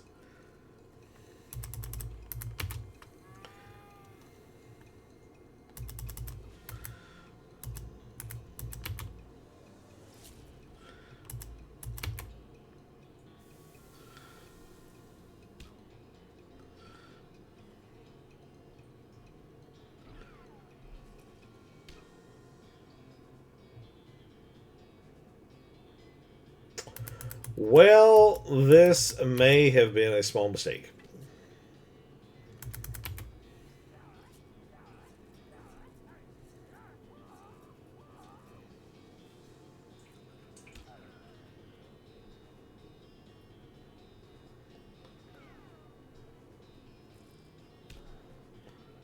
Uh-oh.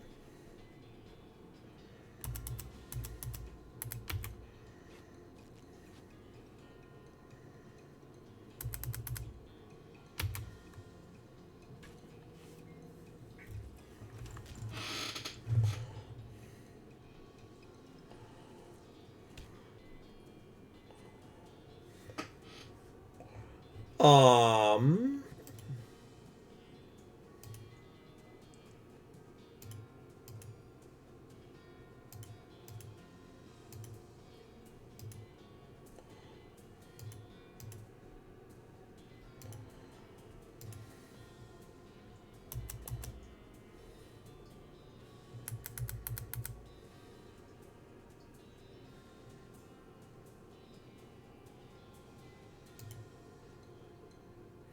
Giving up is the same as losing. I might as well just lose and just go down fighting just in case, but I'm not going to make it. That is my first defeat. Victory would have been sweet, but defeat is bitter. Huh. LOL, get wrecked, scrub. Oh, this game, I can see other reasons this game makes you happy. That is the first time I've lost. Okay, so let's see here. There's 6 graves, 7, 8, 9, 10, 11, 12, 13, 14, 15, 16, 17, 18, 19, 20, 22, 23, 24. Okay. So she had 4 daughters and 4 granddaughters. Or 20 granddaughters. So 18, 16...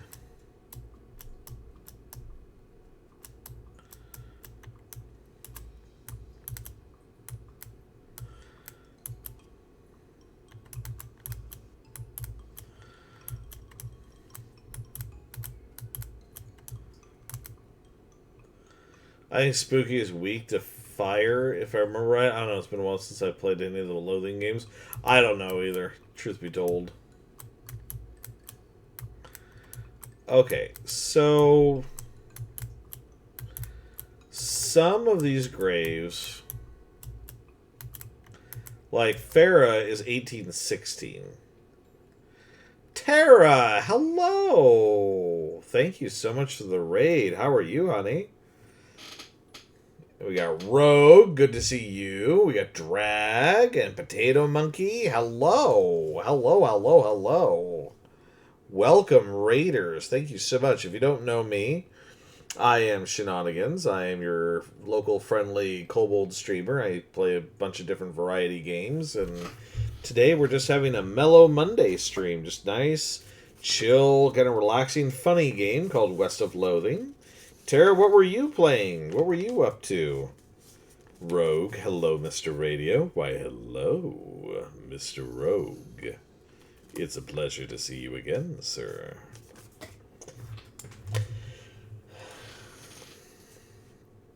My goodness, though, it is nice to see all of you. Thank you so much. And, of course, Tara, I totally understand if you need to raid and run, if you need to go, get yourself a snack or go rest, do some aftercare. I know that streaming takes a lot out of us. By all means, you need to go, let me know. Rogue, as I leave. Why you say it like that? Ah, Voltron, hello. Hello, hello. God, we have a packed stream tonight. It's so nice to see all of you. Okay, so we know that Farah, she was born in 1816, so that's probably one of the daughters. I'm assuming, right? I'm thinking so, because a lot of these other ones were born in like the 30s and the 40s, but she was born in 16. I always switch into mobile as my medicine kicks in. Absolutely, honey. You please, you take care of yourself. Yes, absolutely. Okay. So, Margaret was also born before the 20s. I'm willing to bet that's also one of the daughters. Okay. So that knocks those two out. 39, 45, 37, 38, 47, 36, 40, 40. Pearl, 1820. Okay, Pearl was also born in 1820. I am so tired. I hope they kick in soon. I hope they do for you as well, honey. Yeah, I get you. Okay, and then 18. We're going to say 22. So those are the women who were all born earlier. So that's Lilith. All right. So, Pearl, that means all of these girls here. All four of these girls here. So that's Pam, Little Becky, Penultimate Becky, and Leslie are all out. Alright? Cool. Now, I want to say there's one other Becky. There's first Becky Smith.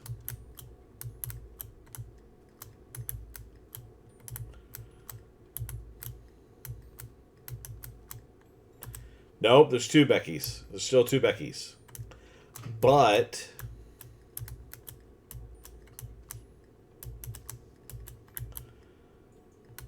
okay, hold on.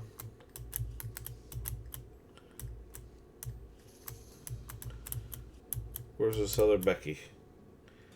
Okay.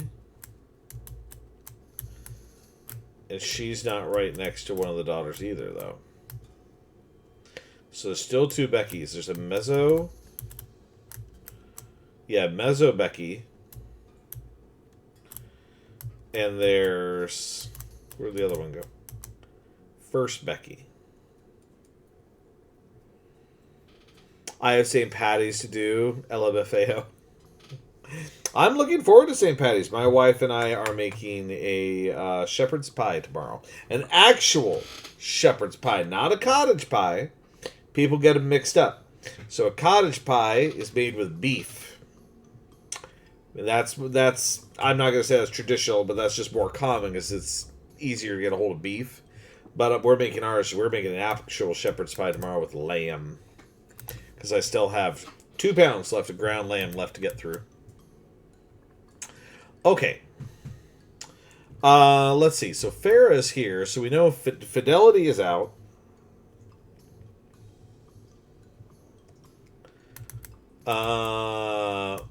Melissa and Magdalene are out.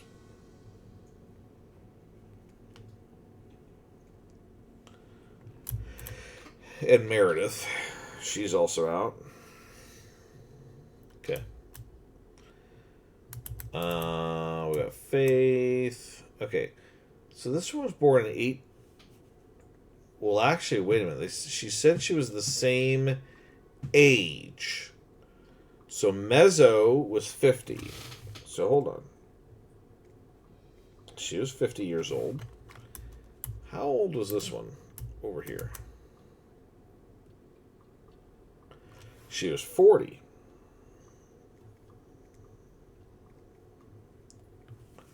Okay.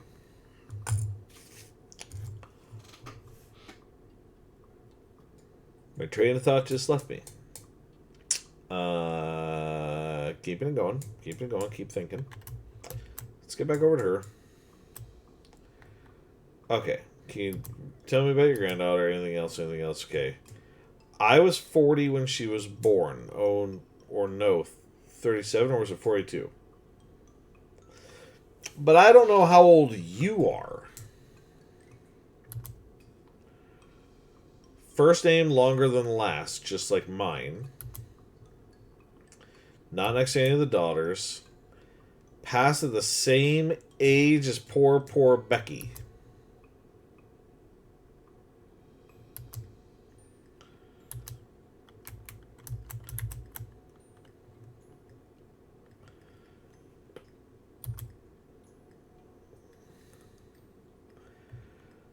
Her first name ended in a vowel, too. Okay. I'll be back in a minute. Thanks. Okay. So we know none of them matches.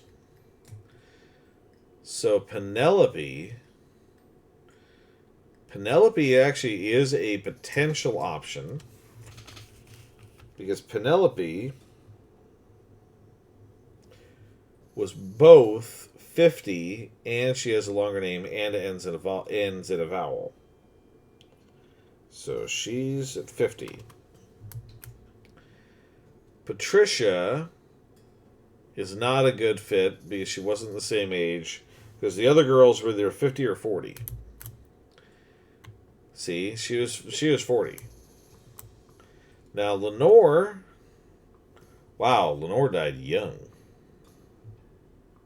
Like really young.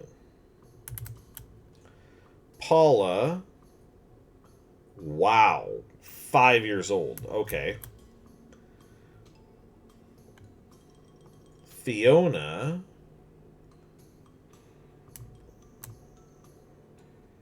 Lilani, no.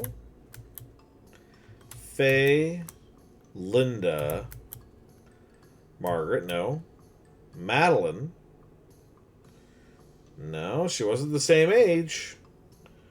I think we got our winner. I think it's Penelope. Yeah, because all of them are right next to him. So, wait a minute. I think it might be her. Because Farrah, this is Pearl, and that's Lilith. So she's not right next to the mothers. That's Patricia and first Becky. I think it's Penelope. I think it's Penelope. Here, we're going to go test this. I think I know who it was. Her name starts with a P.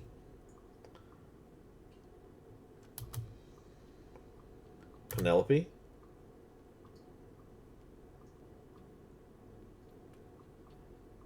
Oh, it wasn't Penelope?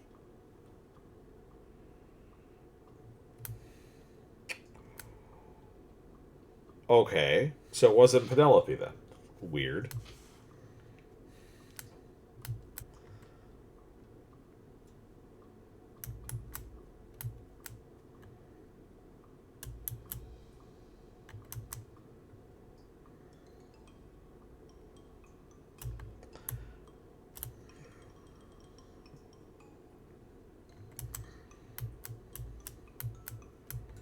And her name is longer and ends with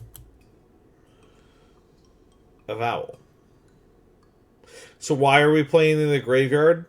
Because I'm visiting random locations, and there's a puzzle here, and I'm trying. I don't remember the name off the answer off the top of my head. It can't be Melissa because the mom's right there. We're trying to help this old lady figure out what the name of her favorite granddaughter was. Another one I could think of, it could be Madeline. I guess. No, because Margaret's right there. So it can't be Margaret.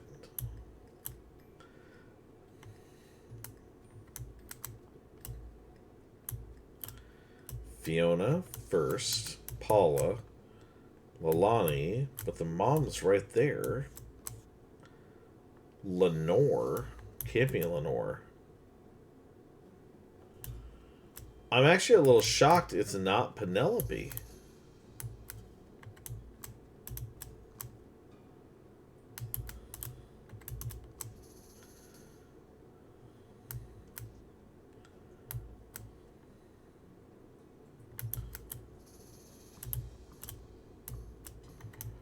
And her first name is supposed to be longer than the second name and end in a vowel. I'm pretty sure Margaret is the mom, though, so it can't be that one.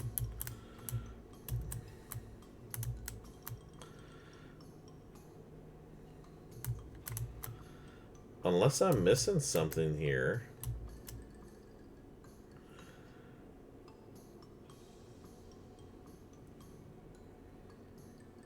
She died at the same age as one of the Beckys. That Becky's 50.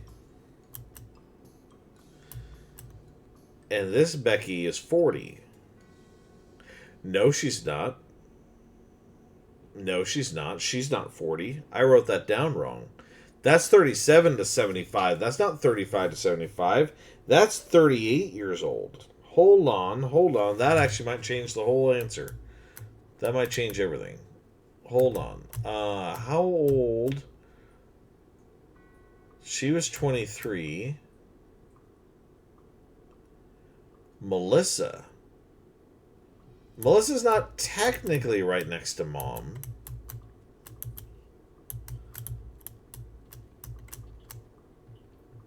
Madeline is. Madeline's right next to her mother. But Melissa's not. Melissa's on the other side. Down below.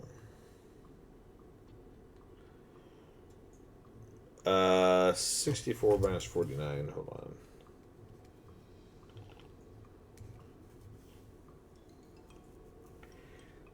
Yeah, that's ridiculous. That's not even close.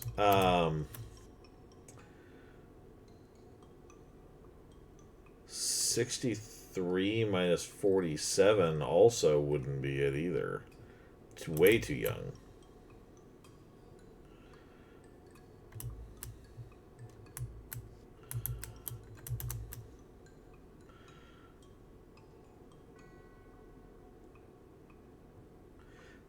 Thank you, Gumi, for doing the shout out for Terra. I appreciate that.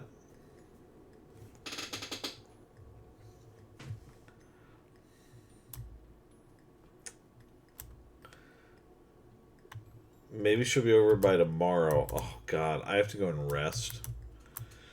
Alright. I'll go rest. I wasn't going to, but I'll do it now. I want to do this before I'm done for the night, because I am going to be done probably in the next, 15 minutes.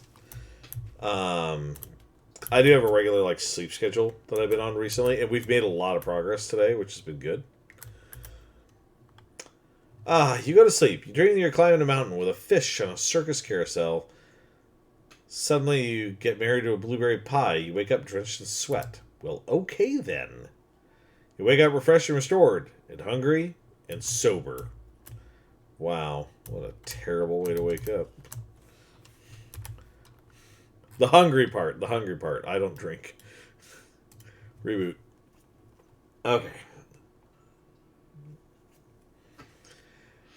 Over on the side of the road, you spot a lone and gloomy grave marker with a lone and gloomy man in a black robe digging up the grave with a shovel. Hey, what are you doing?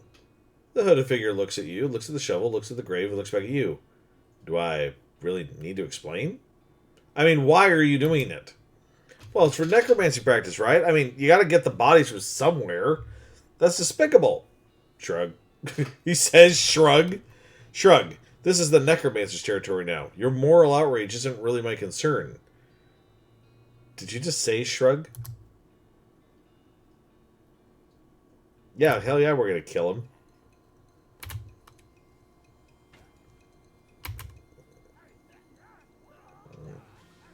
That's right, Gary. Get him.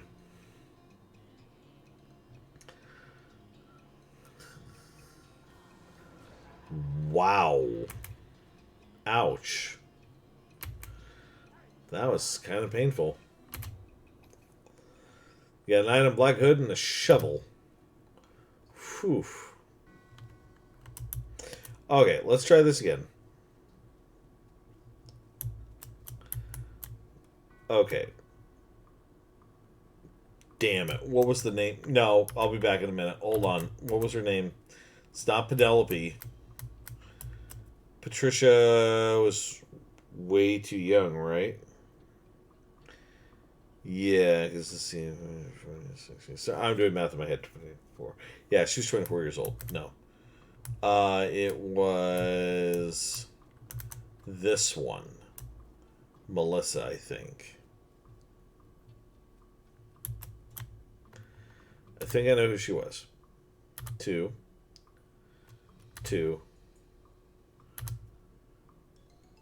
Damn it. Okay, no, it's not her. So now okay. Let's go back out here again. You happen across an abandoned crate which apparently fell off a wagon or something since the lid has been knocked loose. You know what that means? It's mine! All mine! Kerosene oil and... Oh, hey, what's this? You got an item, cage canary? Wait a minute, what is that? Spooky resistance. Cute. Okay. Time to go back to sleep again.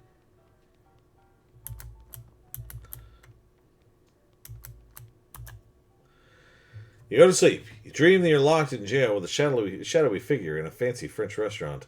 Out of that, you fall into a bottomless void. You jolt awake in a panic. You wake up refreshed and restored, and hungry and sober.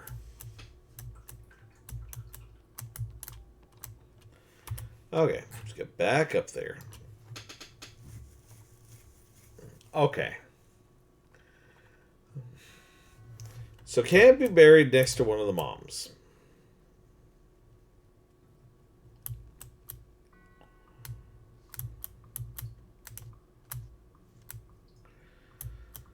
Now, I'm pretty sure Lilith and Pearl are two of the moms. Which means Pamela, Lilith, Leslie, and that Becky are out.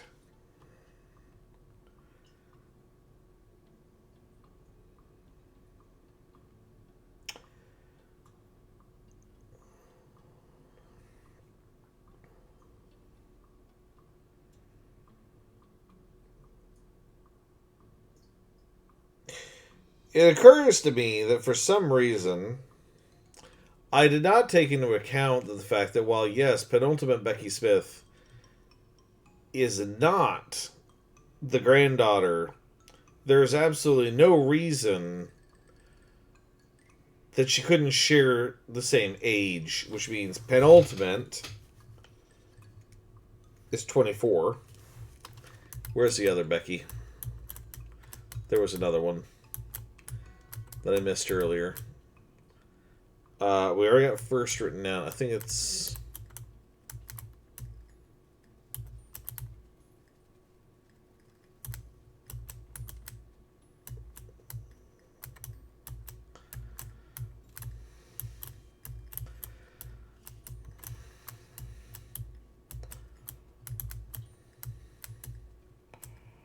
There's first.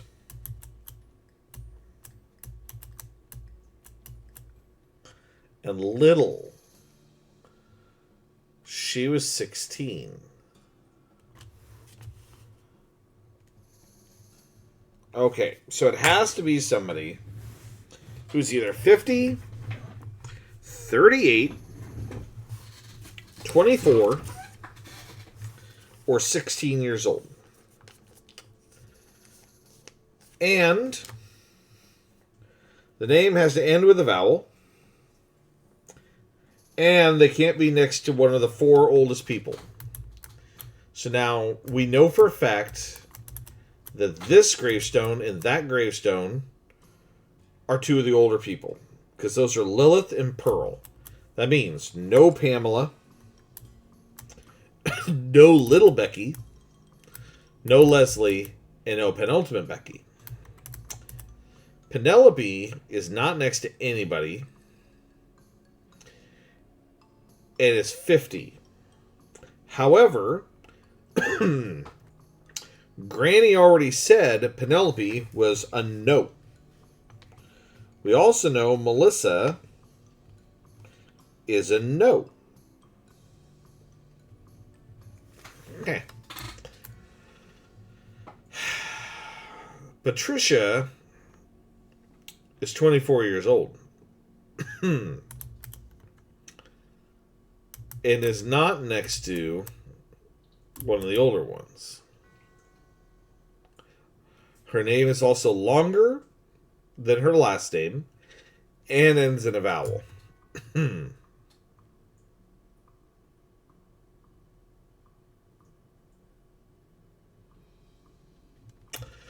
know, the other interesting thing is there was another clue that we received.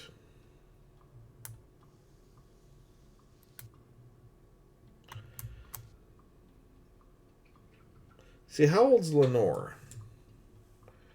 Let's see. See, Lenore is 16 as well. Which also fits with one of the other girls.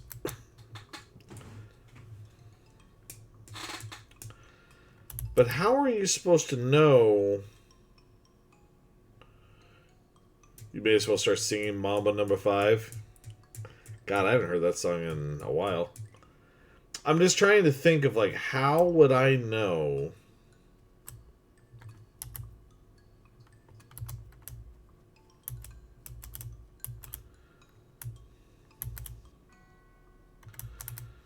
Shink Weems.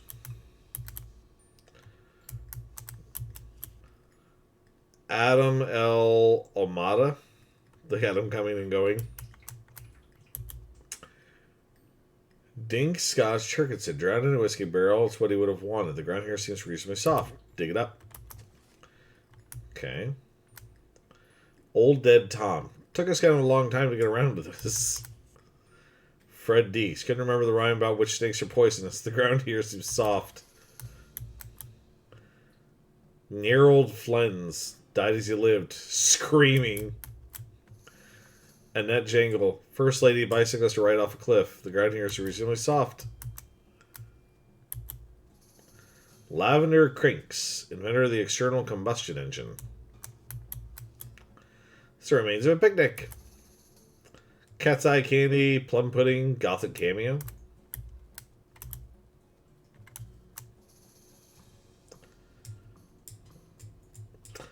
The reason I'm looking around is because I just want to see if there's anything... Dynamite Jim Fresca, all the bits we could find.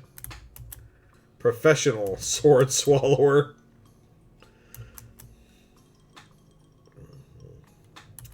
Yeah, leave these alone for right now. What I'm wondering is, like, she mentioned the sweater. Let's not go back there. Is there anything over here? Hi. The skeleton doesn't seem particularly threatening, apart from being a general reminder of your own mortality. Hello, who are you? My name's Bernard, but shh, lower your voice, they'll hear us. Who, the cultists? Yes, shh, yes. Not a fan? They're reanimating dead people's skeletons. I don't want to be reanimated, it sounds horrible. Can you imagine having to walk around without your skin on? How embarrassing, not to mention cold.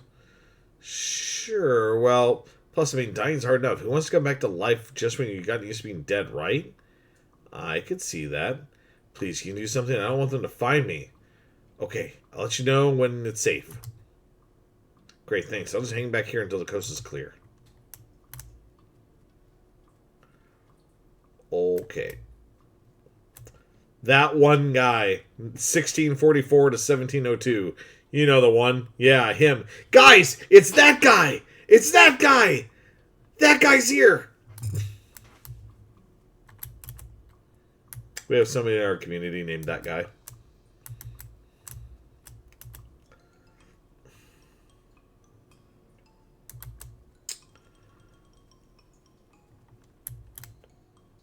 See, I feel like I'm missing something because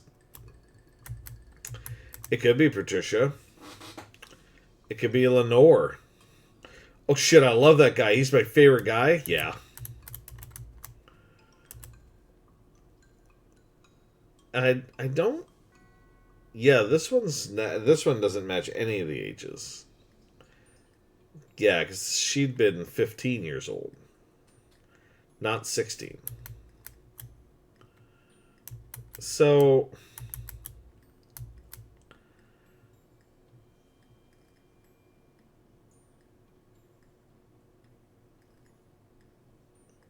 And she's not 38, she's 39.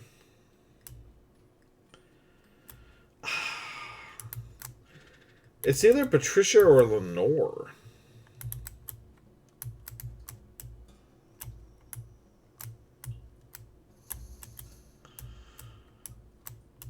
I'm gonna go with Lenore and just try it.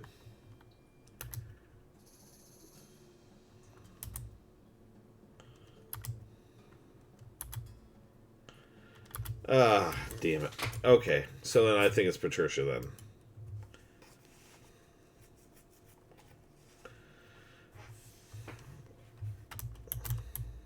Can I just go yes? I just go You dream that you're painting a self-portrait while fleeing from a huge rock. Weirdly, you fall into a bottomless void. You wake up screaming. Day 4. Okay, let's try this again. We said it was Lenore. We're gonna go for Patricia.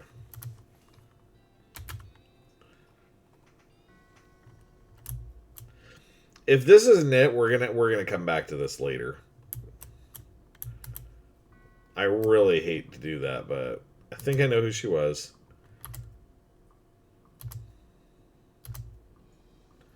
Okay, it wasn't her. Okay. We're going to go back. We're going back to Dirtwater. We're going to sleep. And we're going to be done. Sorry, guys. I tried. I think I might be missing something. I might even have to go look it up because I don't remember. You dream that you're having lunch with the ghost of a cigarette-smoking man while fleeing from a statue of your father. After that, your head turns into a rainbow. You wake up drenched in sweat. I mean, that sounds about right, I guess. Cool. All right. Well, thank you, everybody, for coming by. This has been really fun. This was nice. I'm glad to hear that everybody was having fun. But for now, we're gonna go head out. Let's first of all get you guys over to the stream end screen because sound's gonna disappear anyways. Let's see. Where am I going to send all of you? That is a really, really good question because I always like to raid out because I like to go support some people. Let's go see who we've got.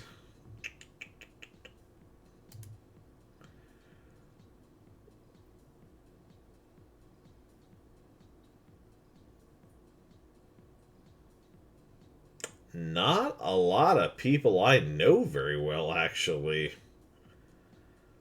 Let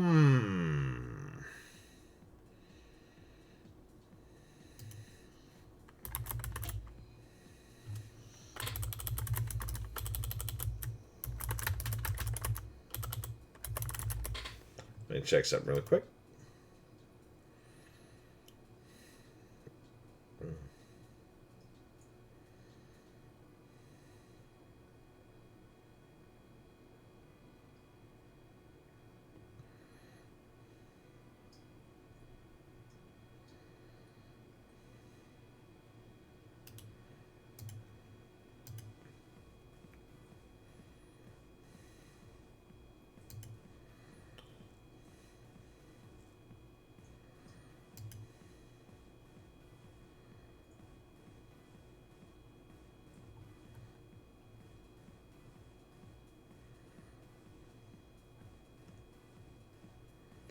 Well, my friends,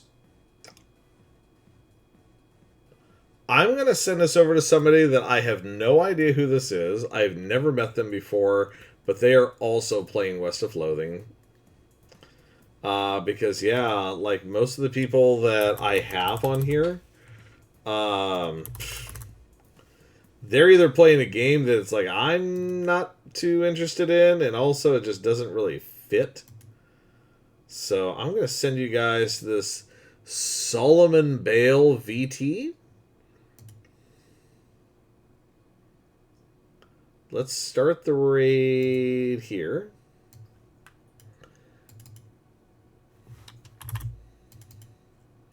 So we got that going. For anybody who is interested in the Discord, wants to come hang out with us and chill for like D&D nights or playing games together, playing World of Warcraft with us, whatever. There's the Discord. And for anybody who would like to use the raid message, it is open for everybody for use because I don't use my emoticons for it. Yep. You got 30 seconds now to get your daily cookie in. Maybe even less than that. Who knows? I still haven't done my affiliate anniversary yet. I'm still planning out when we're going to do that and how we're going to do that, but more than likely it's going to be golf with your friends and maybe some other stuff. We'll have to see. But for now, guys, I'm going to raid out to this new individual who I, again, Don't know. But because they're playing West of Loathing, they get a free raid. Yay!